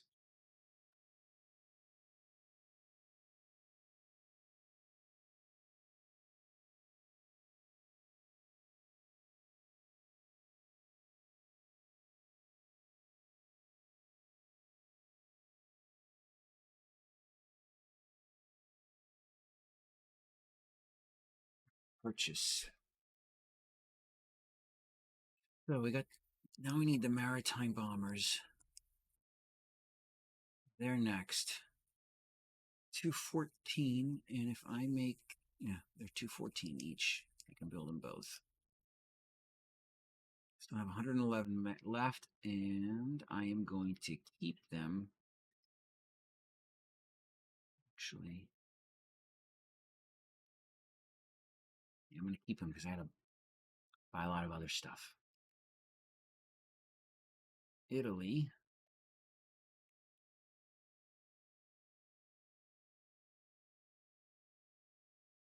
Artillery.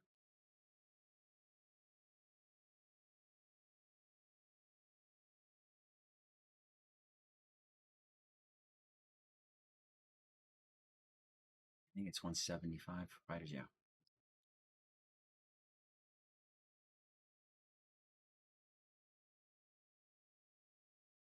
Diplomacy, nothing.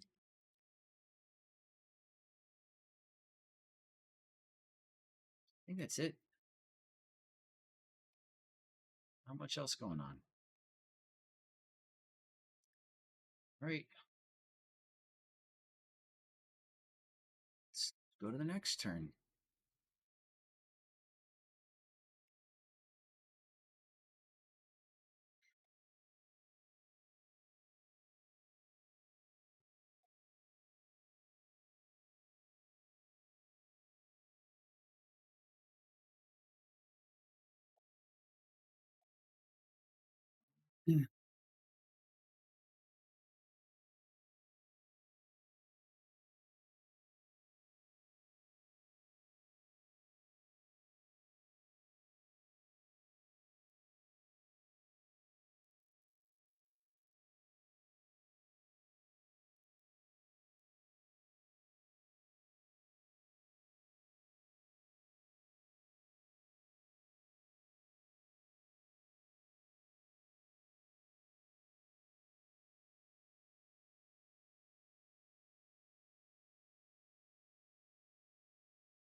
And the Winter War.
Right.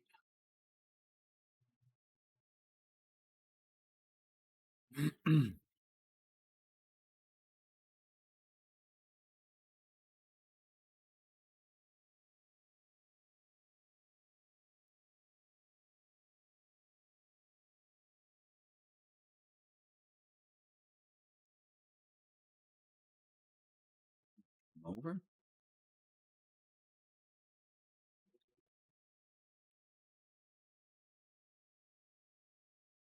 I'm just doing this, like I said, to make it a little bit harder for the area, but not by much.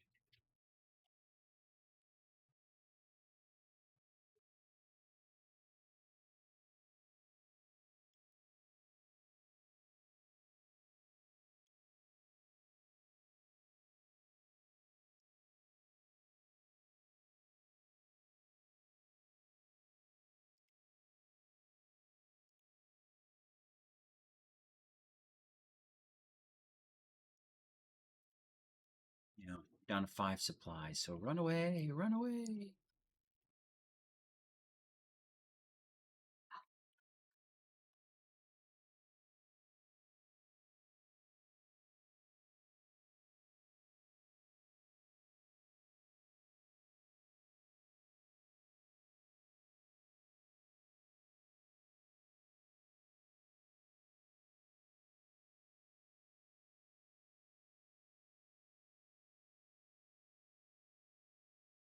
All right. So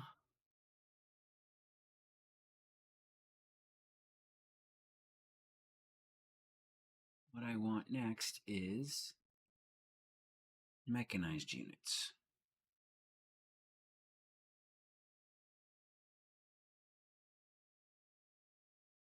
Done.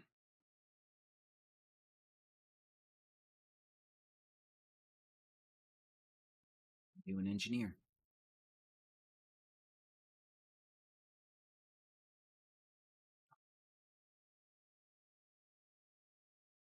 Italy.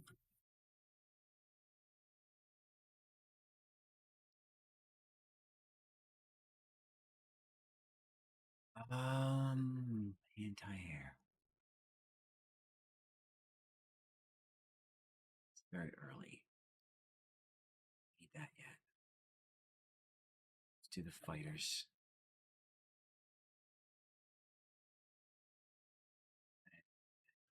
Build a plane next round.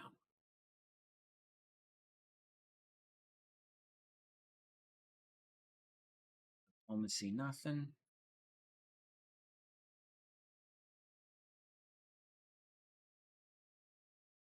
I think it was about done. About to go to the next round. Here we go. It's that Sitz Creek. Moves fast. Magnet mission to Portugal. Yes, we always want to do this.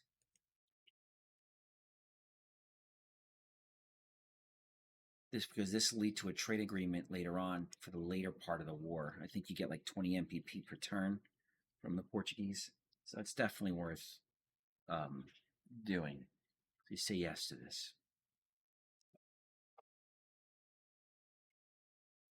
This one you always say yes to because the Spanish will then pay you back later.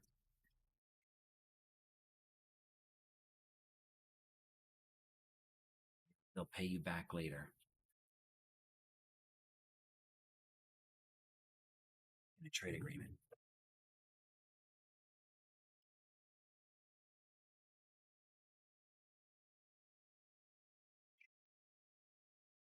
$365.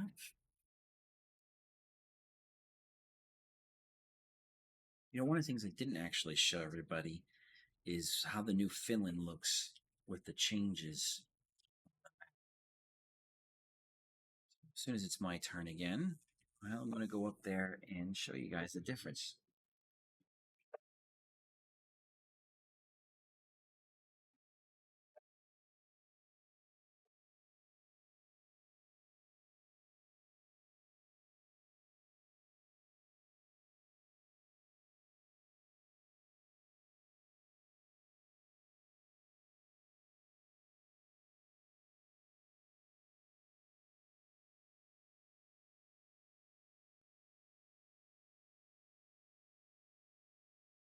All right, so let's take a quick peek up here.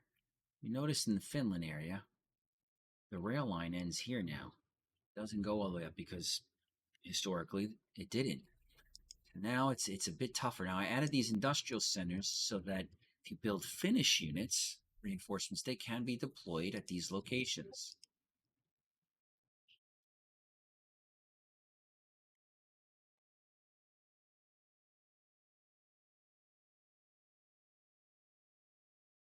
Somebody's asking me to stream because I'm streaming this in Discord at the same time I'm recording it.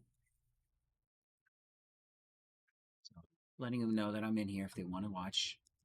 So you can now deploy units in these areas for the Finnish ones. But for the Germans, planes can be rebased here, so like you can do strategically redeploy the planes, but you won't be able to just send an German infantry corps into Finland somewhere and then immediately rail them up. You have to rail them to here, and then you got to march German units here. So it does force you to think long term. You can't just move stuff around really quick. And this is actually more historically accurate, as this is called the Arctic Highway, which is actually what it was called back then. I added a bunch of rivers in here because there are a lot of defensive positions in case the Russians decide to go all out over here. It gives the Axis plenty of positions to defend against, or defend in, to slow them down. So, all right, let's go back to where we were. Enough of Finland. So let's keep marching everything with this Sitzkrieg going on.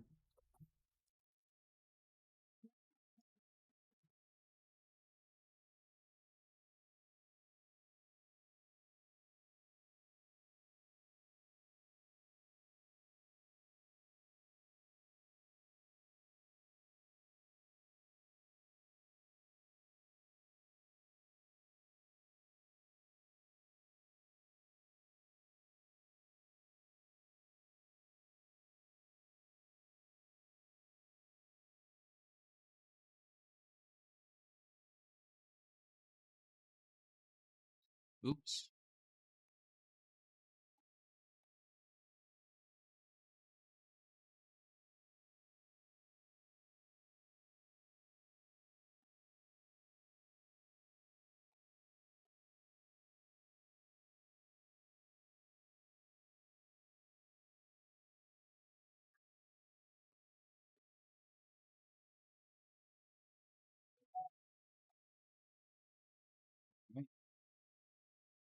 Move him up here.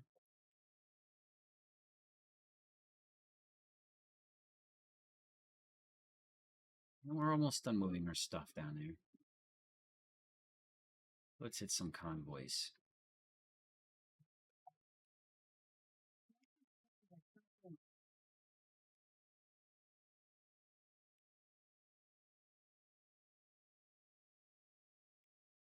Went from silent to all of a sudden active. See if we can get some damage in. And then run away. Okay.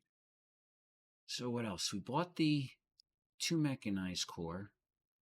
Now I got to go back to these guys. They're 166 each.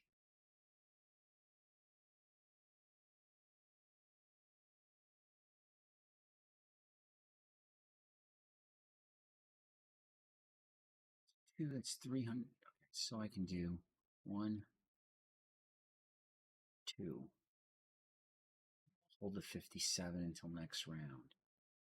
Italy. Now I'm going to start building. Did the HQ, right? Yeah. So we got him. Let's start building. We got time. So we'll do the maritime bomber first to help us control the Mediterranean.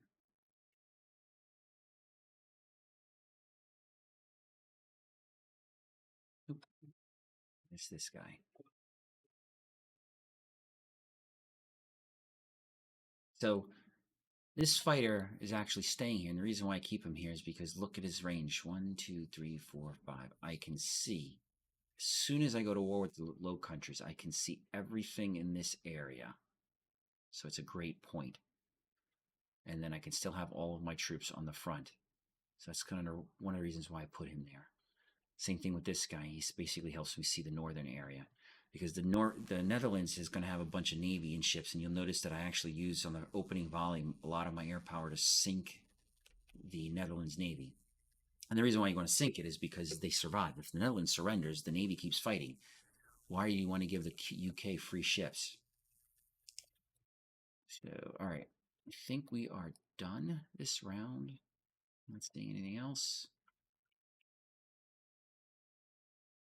All right, so let's go.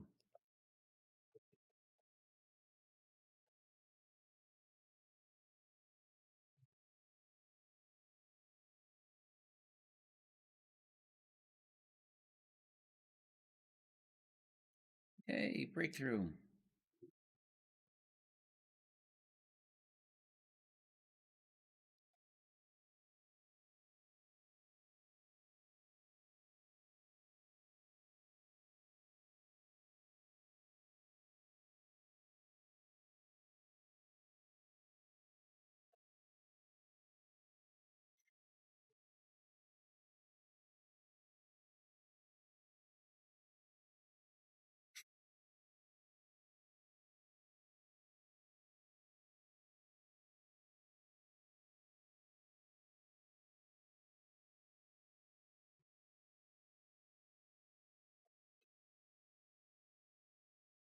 We hit everything.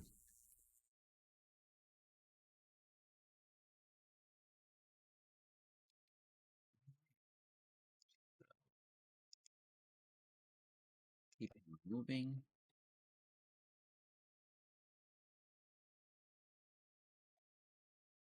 Fight this guy. Bring him down and over. It's not easy to find him.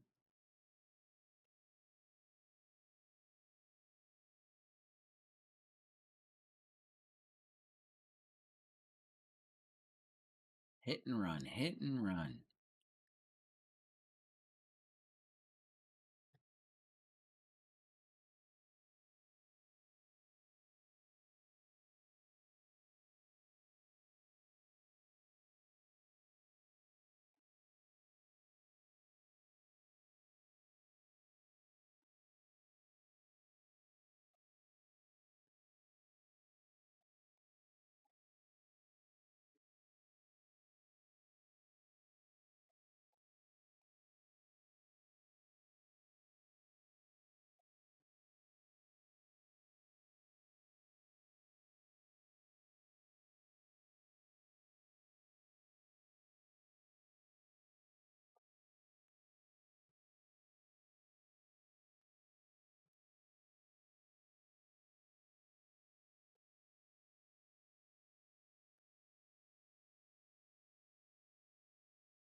The reason why I'm flipping these guys, by the way, is because these guys are full strength and full research. I pull these guys out and I can have them full strength and full research by the time I start my invasion. So that's why I'm flipping them out. I don't have to use the MPP at an earlier stage. I can pull off. And the reason why I sent this weak guy up here is because he should never see any combat, or it's very rarely. Sometimes there's a Netherlands unit that'll spawn here, but sometimes it'll spawn here. Very rare. So most likely he won't see any combat. which is good because he needs some time to recover his morale from the massive damage he took. All right, we are done moving our units there. There. Let's do purchase. Germany. Now we need fighters.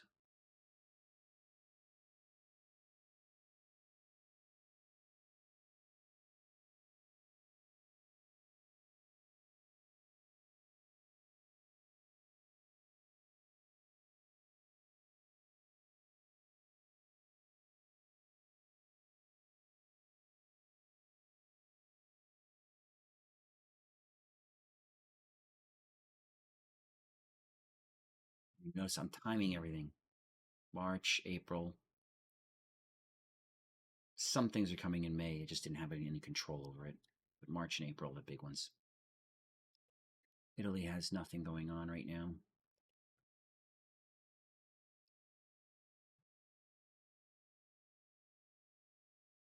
And you notice I haven't reinforced anything for anybody at all. I'm not saving the game. Just to crack. There's always an autosave, but I'm not saving it so you guys can see that I'm not cheating, not doing anything like save and reload, save and reload. All right, let's go.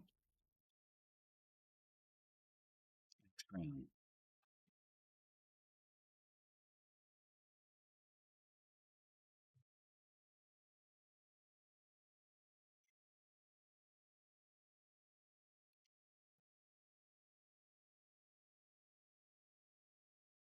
Wow, that's a nice big one. 470 MPP. That's a nice big call.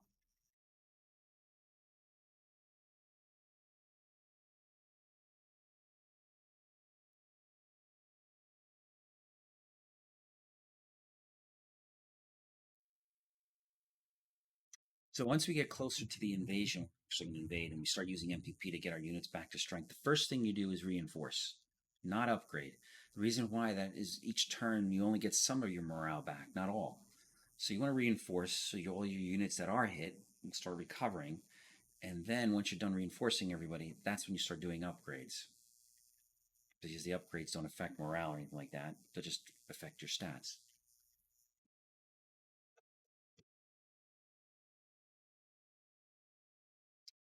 So Italy can gets the option to send the fighters to Sweden. Well, some people will send it so they can get the extra MPP. I actually keep it so it's one less fighter for me to build. So I want the Italians to be able to build as much of an air force as possible. Now these paratroopers, I'd use these just mainly for once it's time to basically give me a backup plan for the hog. Because I want the Low Countries to surrender all right in the opening volley.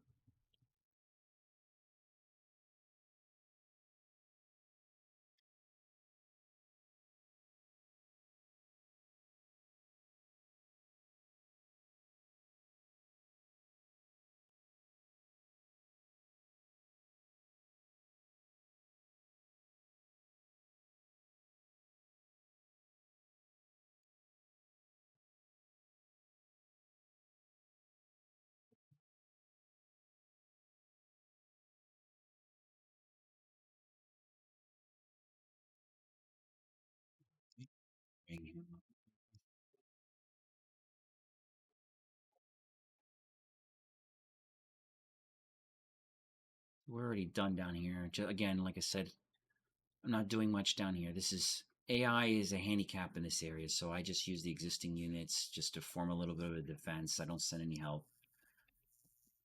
There is no way to improve the AI in that area. We're gonna prepare for another volley soon to attack the convoys all in one shot.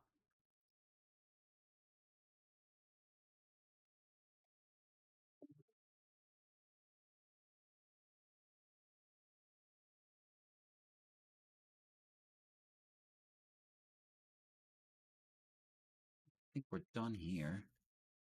Let's take a look at the next volley of purchases. So last round we did the mechanized. And so this round, let's see. No, we did the fighters, 2 fighters. They're coming in May. Rocket artillery, I got time. I'm trying to get those in. So we got to get more fighters in. So we can do 2 more fighters, I think. We got still 85 MPP left. So we'll save those for the next round. Italy. So we still have time with them. I think what we're going to do is we're going to build their strategic bomber so that it comes in September. So it's available September, October, just before we start the invasion of Greece.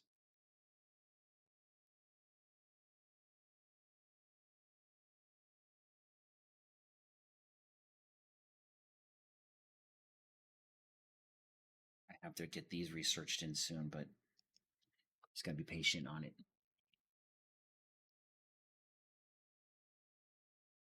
All right. We're done for this round. Diplomacy, nothing. We already did the research, so I think we're good. We are good.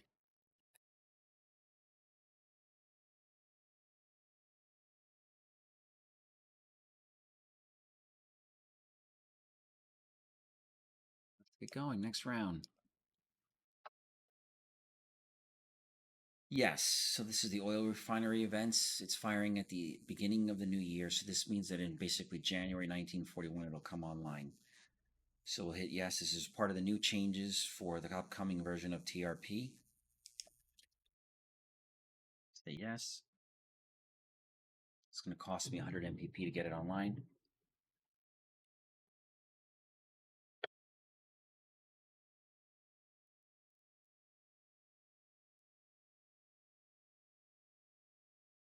That was in Pollitt's. This is just flavor, immersion. It has no bearing in the game whatsoever. I just added some things for historical references.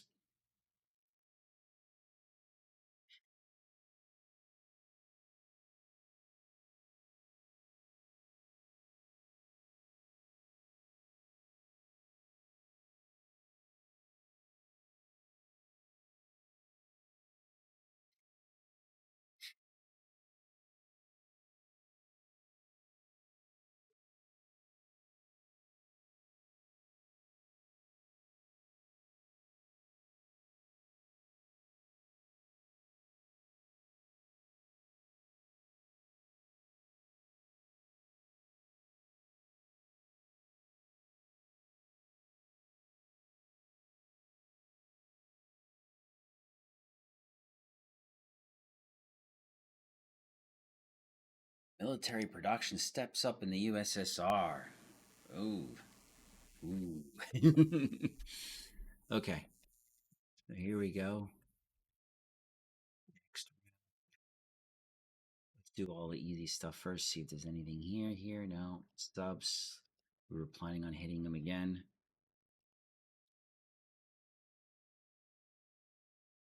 Let's take a look.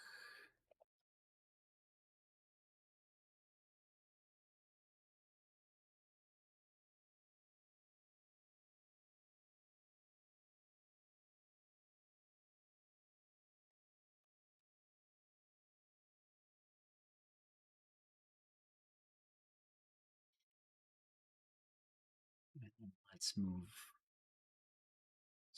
the rest of these units into place. Uh,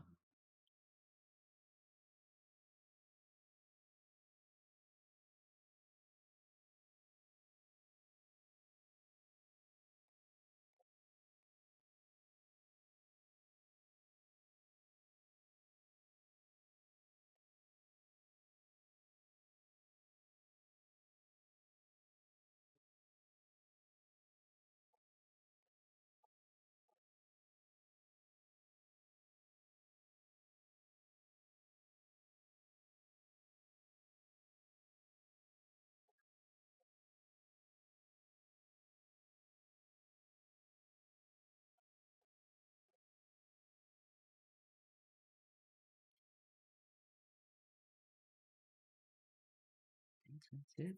Movement wise, the purchase. Now one more fighter unit. Get him so he's ready right away. Now the reason why I'm buying the artillery rocket artillery is because they demoralize by 25%. It's a free shot, so it's the equivalent of a medium bomber hitting the hex, and the enemy can't fire back at me. So this is actually pretty worth it for invading France. Artillery isn't really fantastic until you get level 1. Then it's really helpful, but then it needs to have the unit out in the open, de-entrenched. So the rocket artillery actually provides a bigger help. Let's put it that way.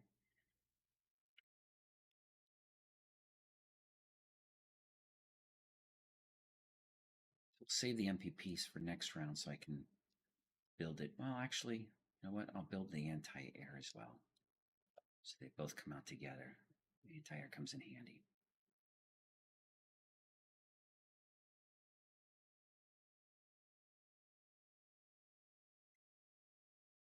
I believe just gotta wait.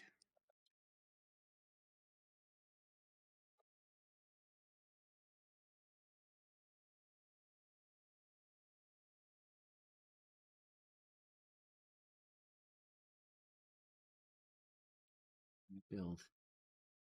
Italy needs the anti-air unit. I have not built it yet, so that's next round. So I'm not going to spend my MPP. I will do the anti-air next round. Okay, so I think we are done here. No diplomacy. Everything's set. Oh, and I wanted to show you. So here, remember, got the event to enhance this. So now the tooltip changes synthetic oil plant operational in 1941. So I did these tooltips to help people know what's going on.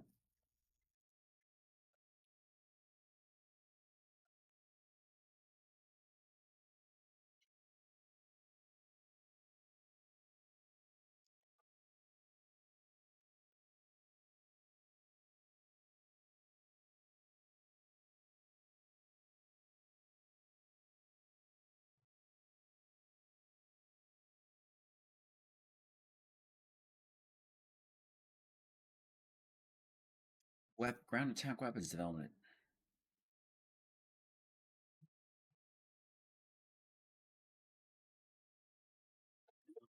We're all flying through the winter months, getting through the Sitzkrieg.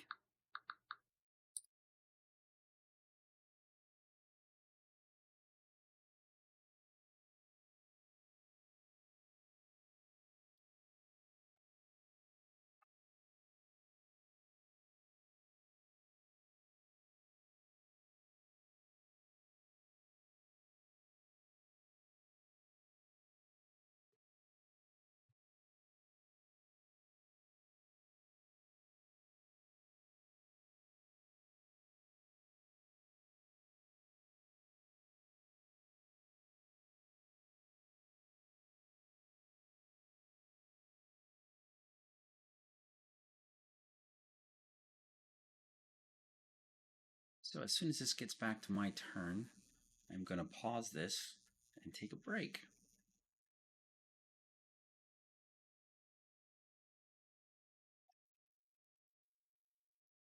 The USSR bombed Swedish territory. That's not a good thing.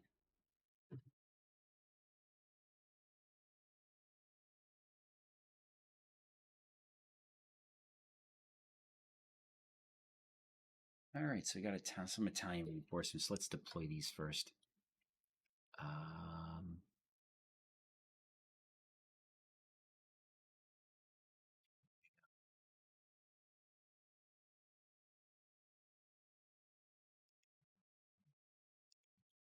This is the rating 5.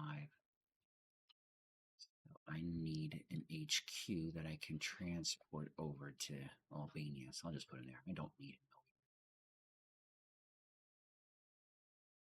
Okay, so I am going to take a break and then we'll be back in a few minutes. Hey everybody, I'm back. So just took a little quick breather. So we're here again. So let's see where we go. We just started our new turn, February 9th. Let's see, subs. What can we hit here? It's going around. So he can't find us.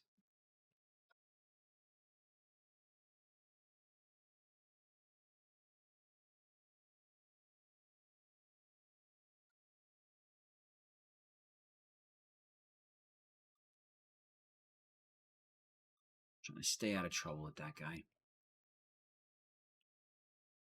So let's put him into paratrooper mode.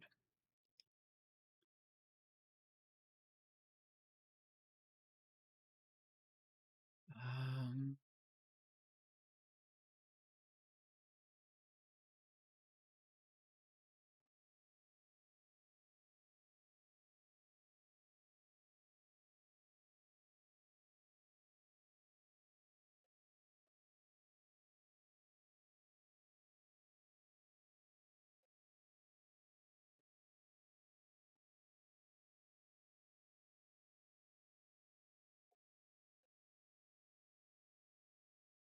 see, Italy's pretty much done. They're not doing much of anything. We are doing production though. So this round we're doing it the anti-air, so it's showing up in May. Oop, wrong one. Italy. Actually, May's still pretty early. Probably do a medium bomber.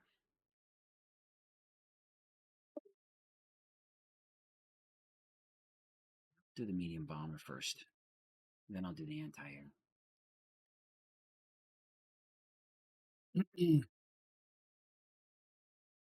Yeah.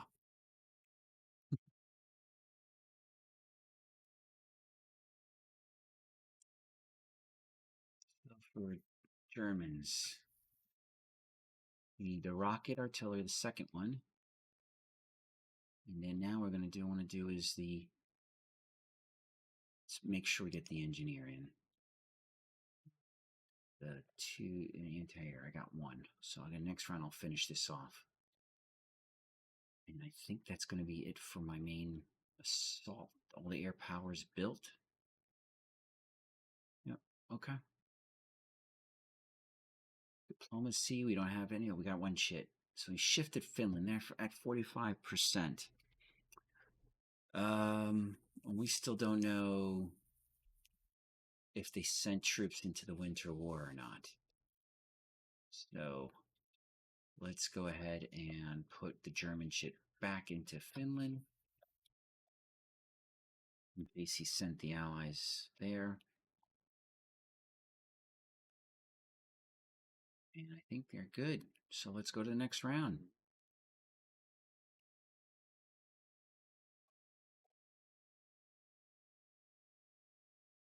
So in this one, my recommendations is to say yes to keeping it.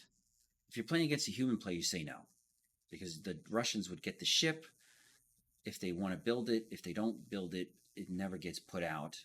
But at least they don't get the mobilization, because if you notice, if you say yes to this, the Russians will shift 6 to 8% mobilization over towards the Allies, which is extra production. Now, when playing against the AI, you want the AI to be harder. So on this, you say,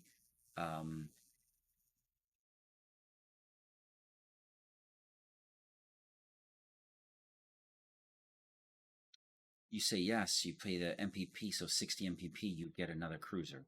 So I'm going to say yes, I'm going to keep it,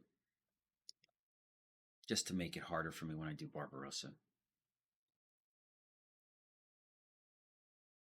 So now, the Italians, I want them to keep their fighter. We need as many planes as we can. So I'm going to keep it. Sweden won't shift at all because the US didn't shift them. So we could allow us completed training information if we say deploy North Africa mid 40s. So if we say yes, so on this one, when playing against the human player, it's whatever your strategy is. When playing against the AI, if you say no, it will deploy in North Africa in 1940, which is what you really want, because the AI has a hard time handling that whole Ethiopia theater. So I'm going to say no. because again, it's sort of a role playing thing, trying to play to what the AI can and can't do.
British celebrated the capture of the Atmark.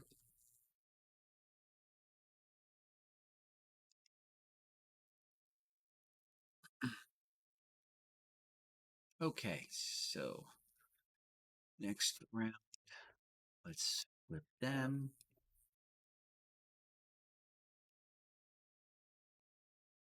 Flip him, which finishes the replacement of the Maginot line, except for this guy, which will be eventually replaced with the mountain unit.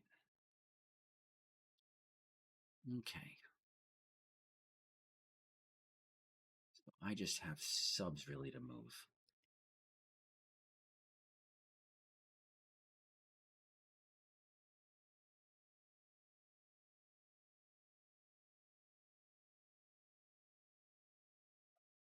I know the AI is chasing us down here. He's trying to run his stuff. So this is my last attack. I'm at 6 supply. So the AI doesn't know that though.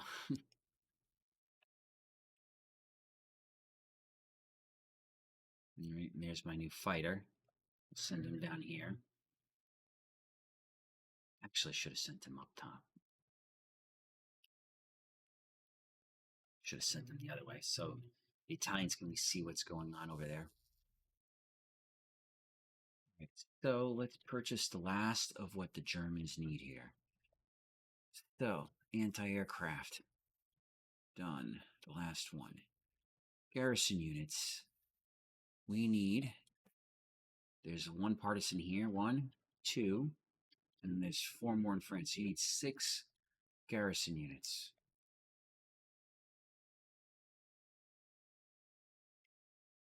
One, 2, 3, 4,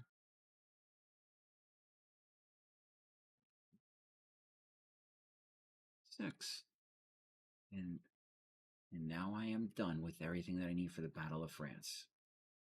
Starting next turn, we start reinforcing. And now for the Italians, we build that anti-air.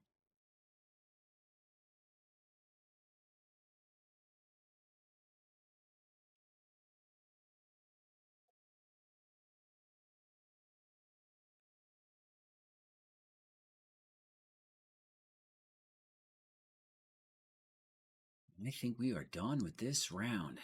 We still don't know what's going on with the Winter War. As soon as we get an answer to that, that'll tell us what to do with stuff.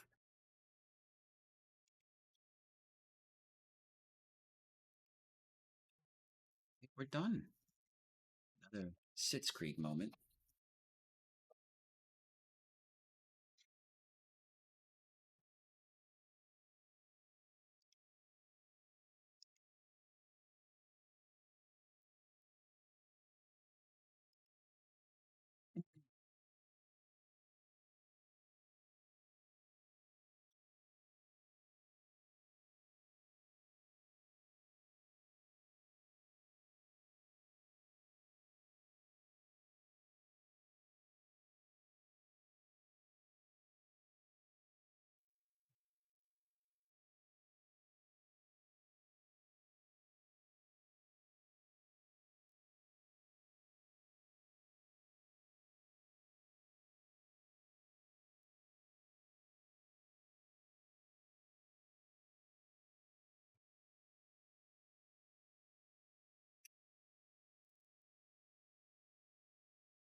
Yep, being very quiet while I'm waiting for the AI to do its stuff.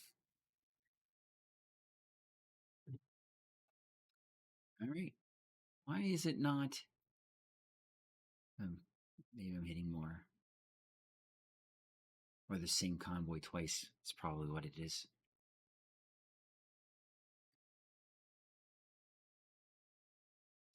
So I always say yes to this.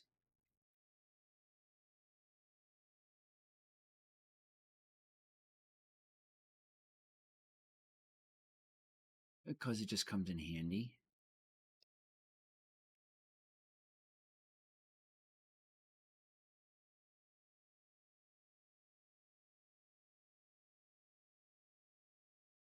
Here's our first tactical bomber. Gray.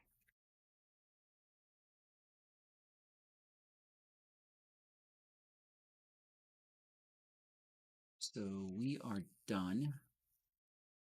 I can actually do the last research items that I wanted to do. Naval warfare. And I want to start rockets. Okay. And now we'll start reinforcing units.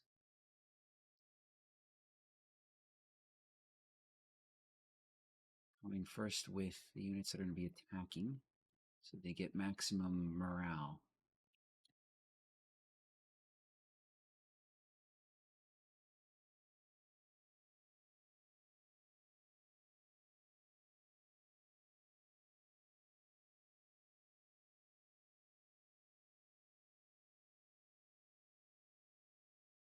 And for the Italians,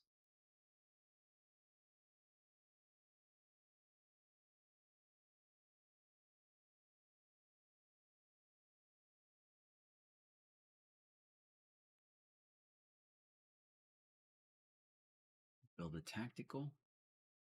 That's it for now. So I wonder, yeah, might as well start getting that HQ up.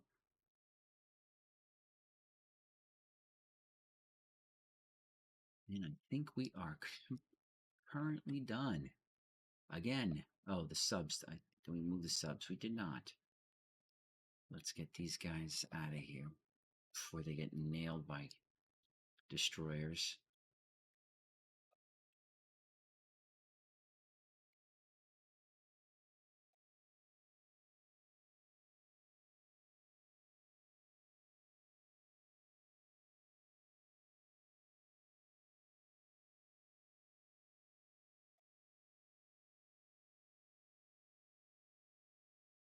Moving them around randomly. All right, go for next round. We're already in March. We're gonna start getting our reinforcements soon.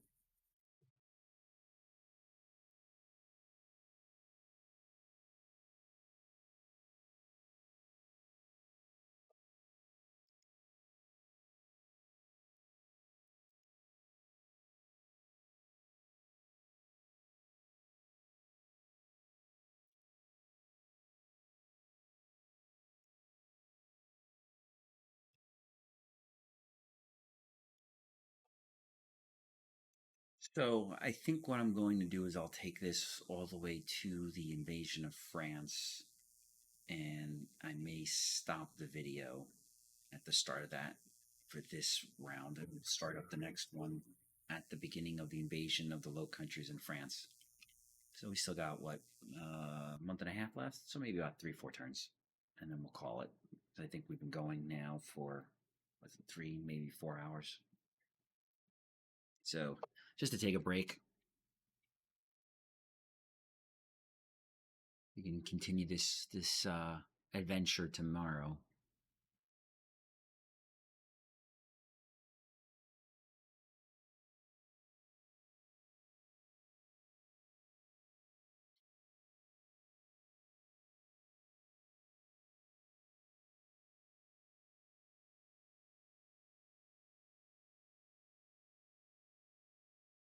The UK mined the Norwegian coast.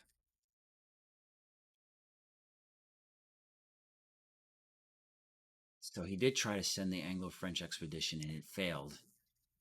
Thank you. Like I said, you got to be careful with that. All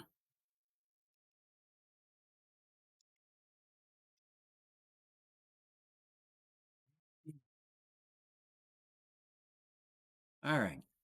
So we got an armor core we got to put out here. So put him there. The core will go here.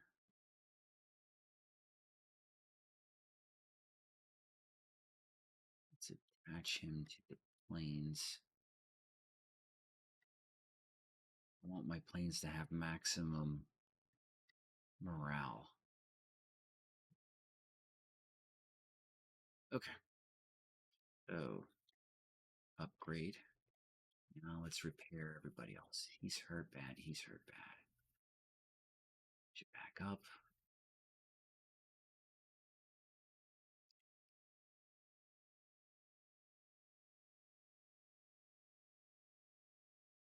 That puts everybody at full strength. Let's make him 1-1. Now let's do upgrades.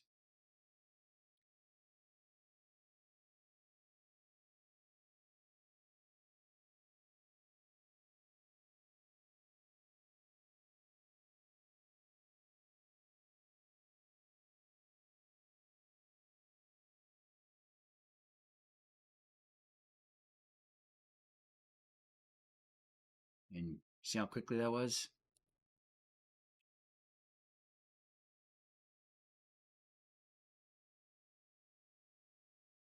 I can actually send him up to 10.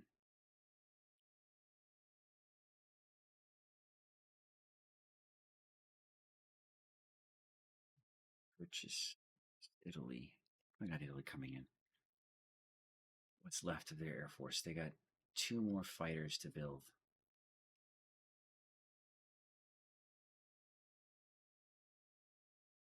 We do have to start some of their research going, so I really need command and control, but I don't have enough MVP for that. So let's start infantry warfare.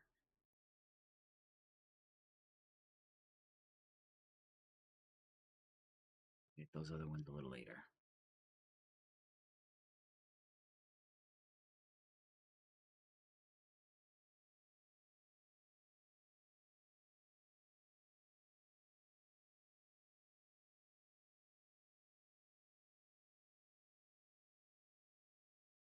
Hmm.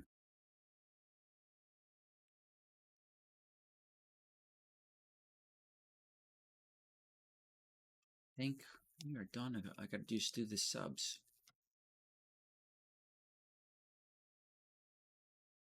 My subs are all pooped out. As in, no more supplies.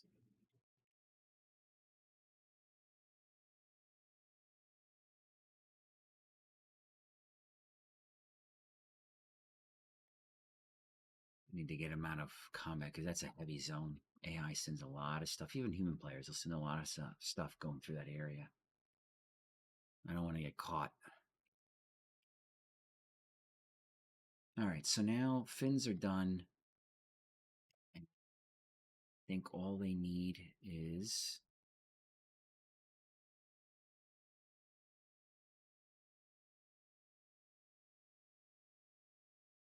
they automatically don't even need the 40%, so I can actually remove this. As long as they're leaning access, that's all that matters. For now, I can put second point into Spain. Sweden's actually doing pretty good. Turkey is not. Turkey's heavily allied. Let's start trying to get Turkey over a little bit.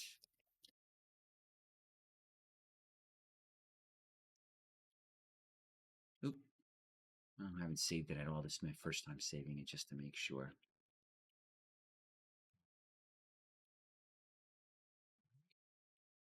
I've been playing all this time and not once have I saved. Okay, next round.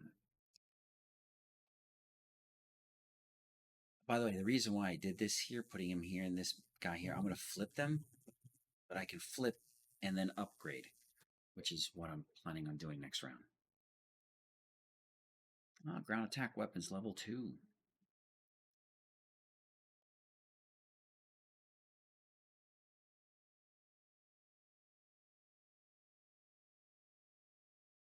Ouch! Caught me.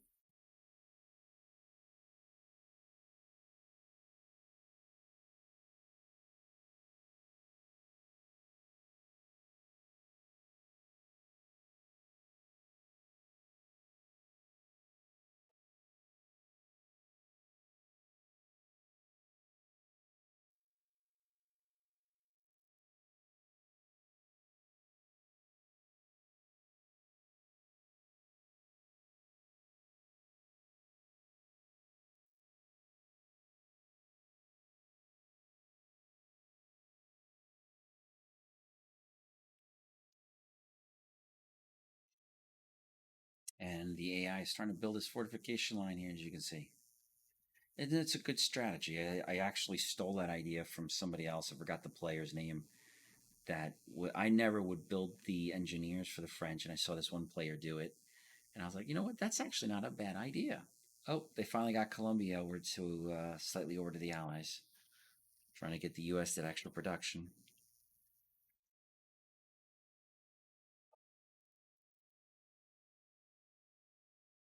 Just letting me know that Finland would join us.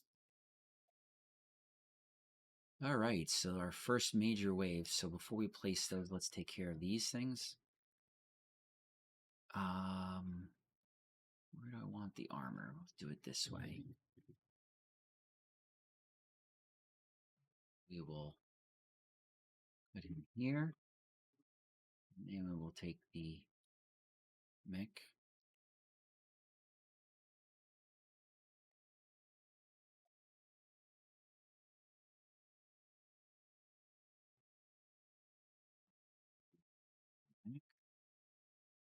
And then the medium bomber.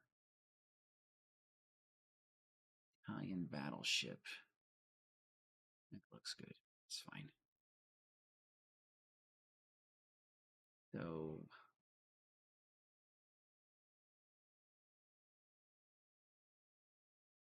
let's do a few more upgrades wherever we can.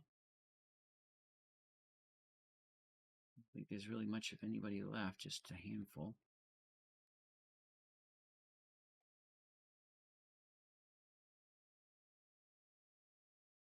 I think that is the end of upgrades.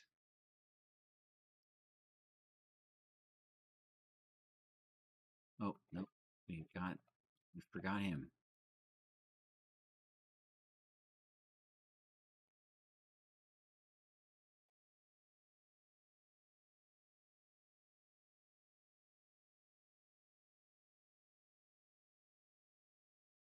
So, for the beginning of our attack, April, we're going to start getting all these planes. So by the time that the low countries start, we'll have almost all our air force, so just a couple of fighters short.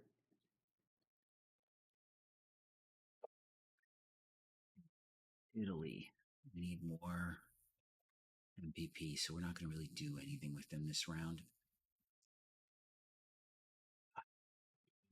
Boom.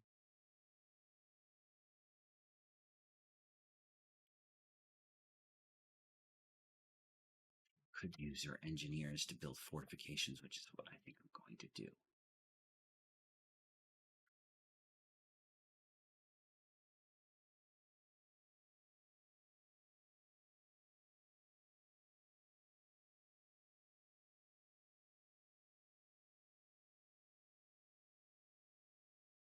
Okay. I think we are good this round. Let's go to the next one. Oh, wait. Did I move my subs? I don't think I did. Almost did a boo-boo. Okay, so we saw that cruiser come out this way.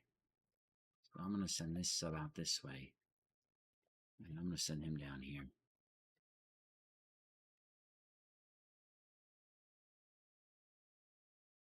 Send these guys out this way to get them out of that area, the hotbed.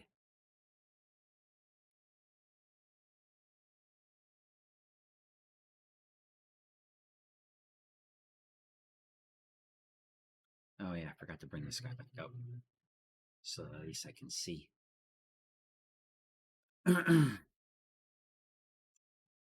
E. I think that's it for this round. Let's go to the next one. And I am saving the 142 on purpose to start buying more expensive stuff for Barbarossa.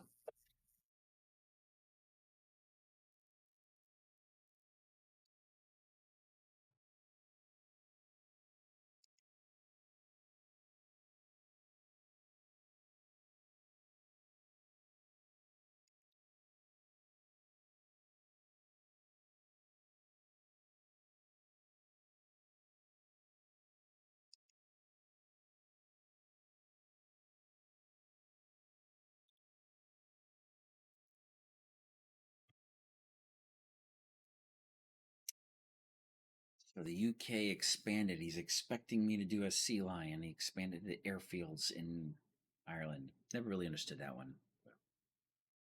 That's a leftover event from the baseline that I used, which was Foul West. I believe it's it's a Foul West one.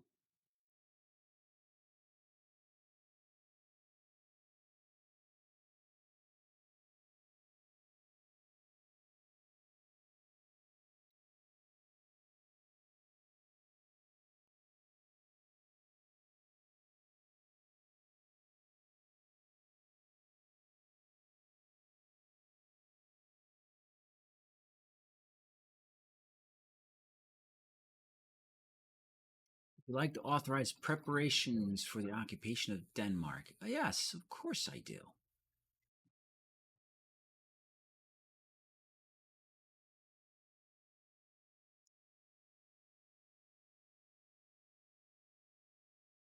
Now, the way I rework this here, a lot of players like to transport a German unit all of a sudden into there to try to take Iceland over. That trick doesn't work no more. So don't even bother wasting your MVP for doing that because it will throw them out and send them right back to, I think it was Norway, actually. Would you like to authorize invasion in Norway? Yes. So just a recommendation, everybody. Just don't do it. That that exploit is no longer viable. It hasn't been viable for a very long time.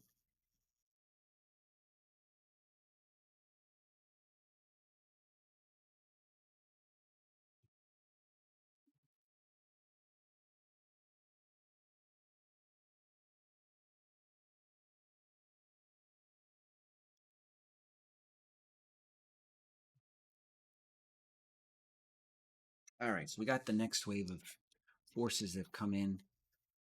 Like I said, I timed everything to show up. But here's something on a strategy. The first turn that you invade Norway, all of these units are at full supply. So it is tempting to use your MPP in other areas. But this is the only turn where you can actually reinforce every unit in Norway to full strength. So I highly recommend for players to do that every single time so that you don't get caught with your pants down later on. Especially since you see I already have extra MPP. I've already upgraded everything. I got everything ready for the invasion. I'm all set. There's nothing more for me to really do here other than wait for the historical or the agreed upon thing, which is the first week of May, which is the house rules. So I think we move from here. So that this lets me put the Stukas here. Then we got Manstein. Manstein and Kesserling.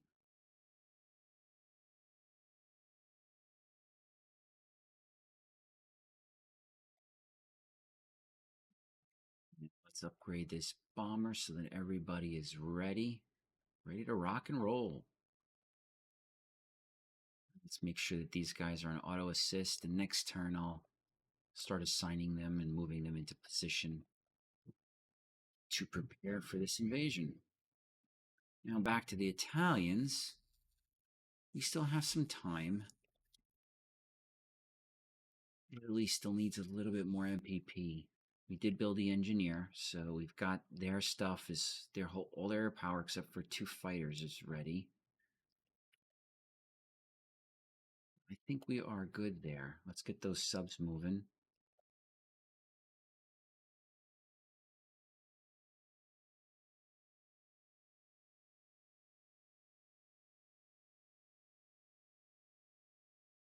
And I think we are done for this round.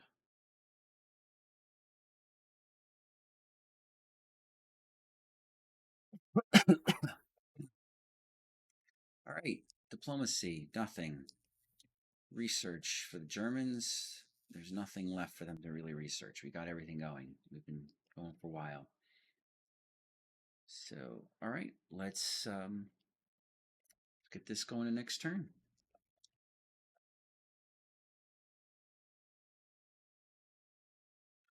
Hey, we got Copenhagen.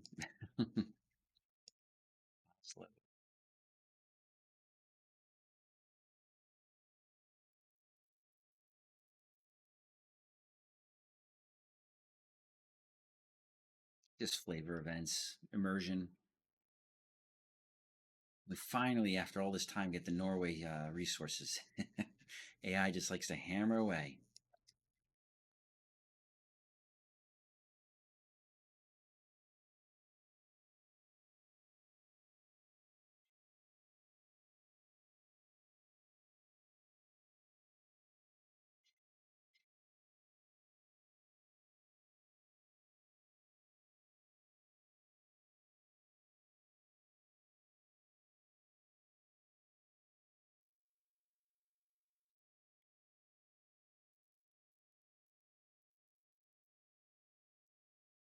So one of the other reasons why you want to wait till May is that's the weather in that area. Remember, I said earlier in the recordings that I use most of my air force to try to sink the Netherlands Navy so that the British don't get or the UK doesn't get free ships.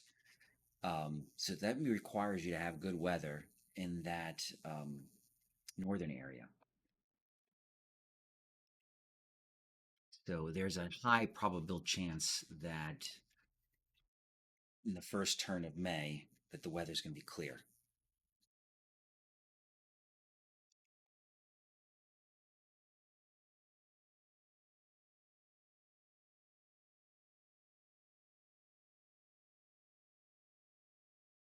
There goes Greenland becoming a protectorate. British Royal Marines occupy Iceland. And then Iceland prepares for war. And the Anglo-French expedition returned. I'm just glad that they failed.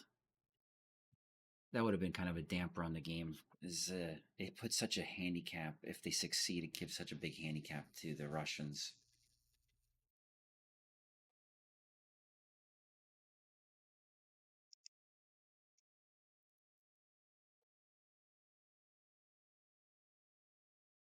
All right, so we got our next round of reinforcements for this preparing of the Low Countries. So this will be our last turn. I'll go to the May, and then once we're there, I'm going to stop it, and then we'll continue this another time in the future. All right, so Kesserling. I'm going to have Kesserling do the Air Force. We'll detach him from here. We'll attach him to all the planes that I can get my hands on.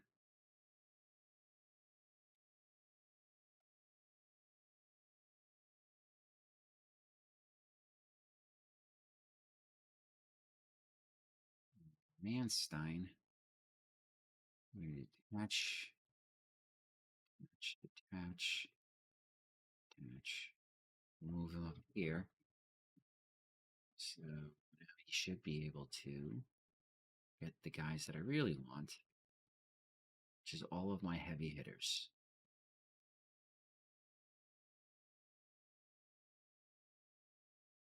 In the exception of one. Okay. So now we got Runstead. So Runstead will do.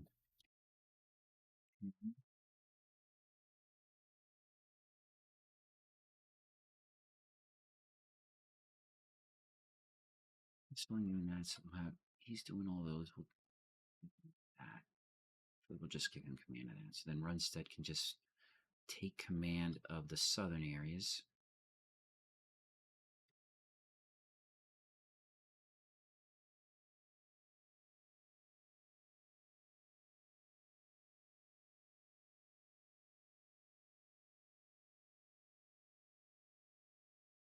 He's my air power,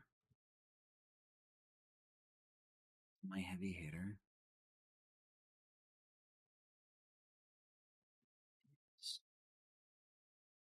Offense. And I think that's it.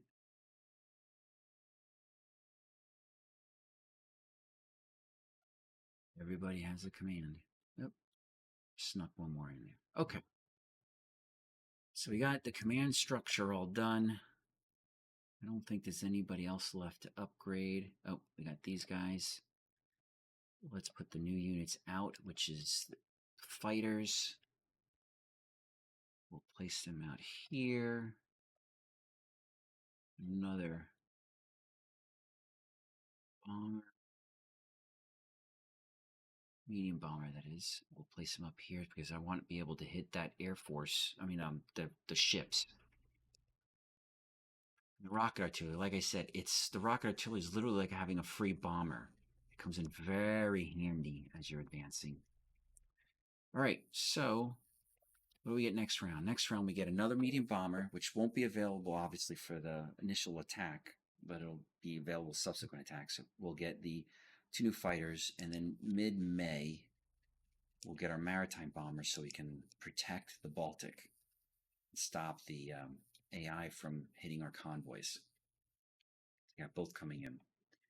Okay. Let's do the subs again. Just trying to keep them alive so I can resupply them in a couple of turns. I mean, I could go through here. Some people use these to get them into here and then resupply in Italy. The problem is the French navies are in here somewhere. So I really don't want to take any damage from the French Navy. It's like literally free MPP for the French, but for me, it costs something. So that's why I'd much rather just hang around, avoid combat, because all of my subs are at low supplies. And once it's getting close to them falling down, then we'll bring lower. Okay. So Italy, we need our last major one, which is command and control. And then now I have enough. Let me start reinforcing their subs so they can go out. And I am going to send this HQ down here.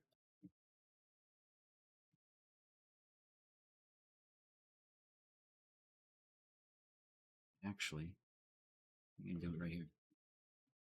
You'll still get everybody to, yep, and I can reinforce my fighter next round.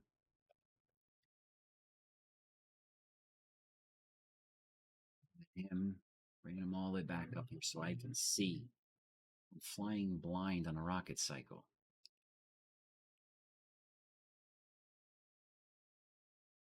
Force those guys soon.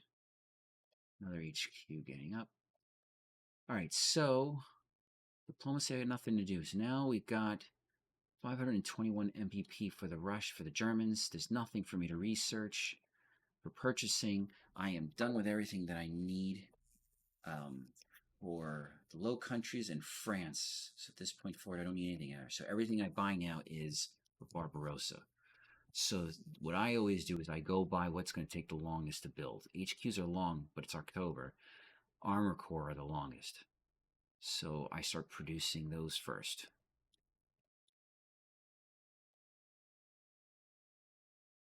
Got 2 of them, and I'll get a couple more next round, and we'll just start trimming them out. All right, let's start this simulation for the next turn.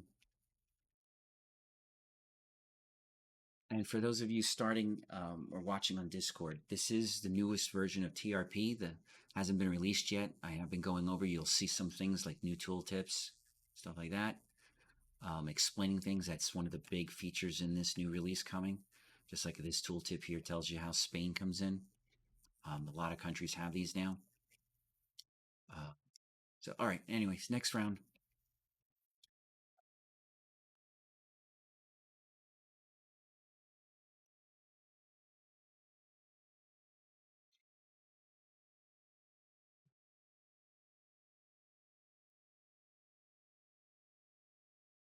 Nice.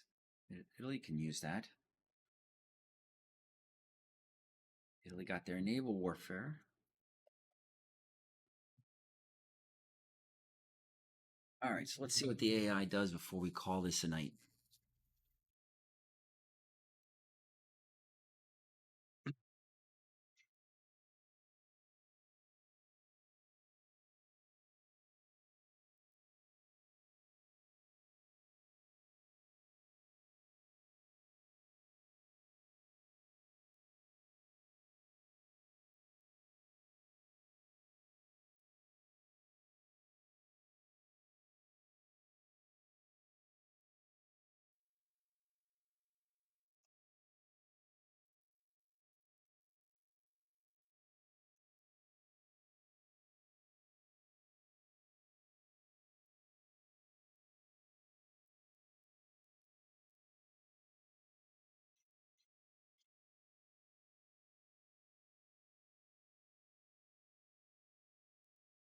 Let's hope the weather's clear. I'm worried about that. Come on, give us clear weather.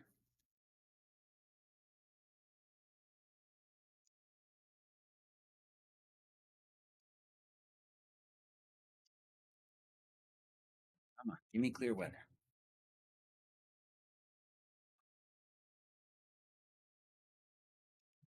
Sub.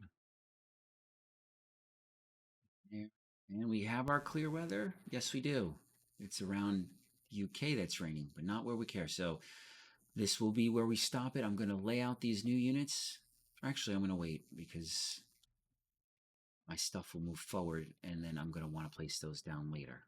So we're going to stop it here and we will continue this on our next round. And if you watch this entire episode completely, it's very impressed for 3 to 4 hours straight. I'm very impressed. Thank you, and I hope you join us for the next round.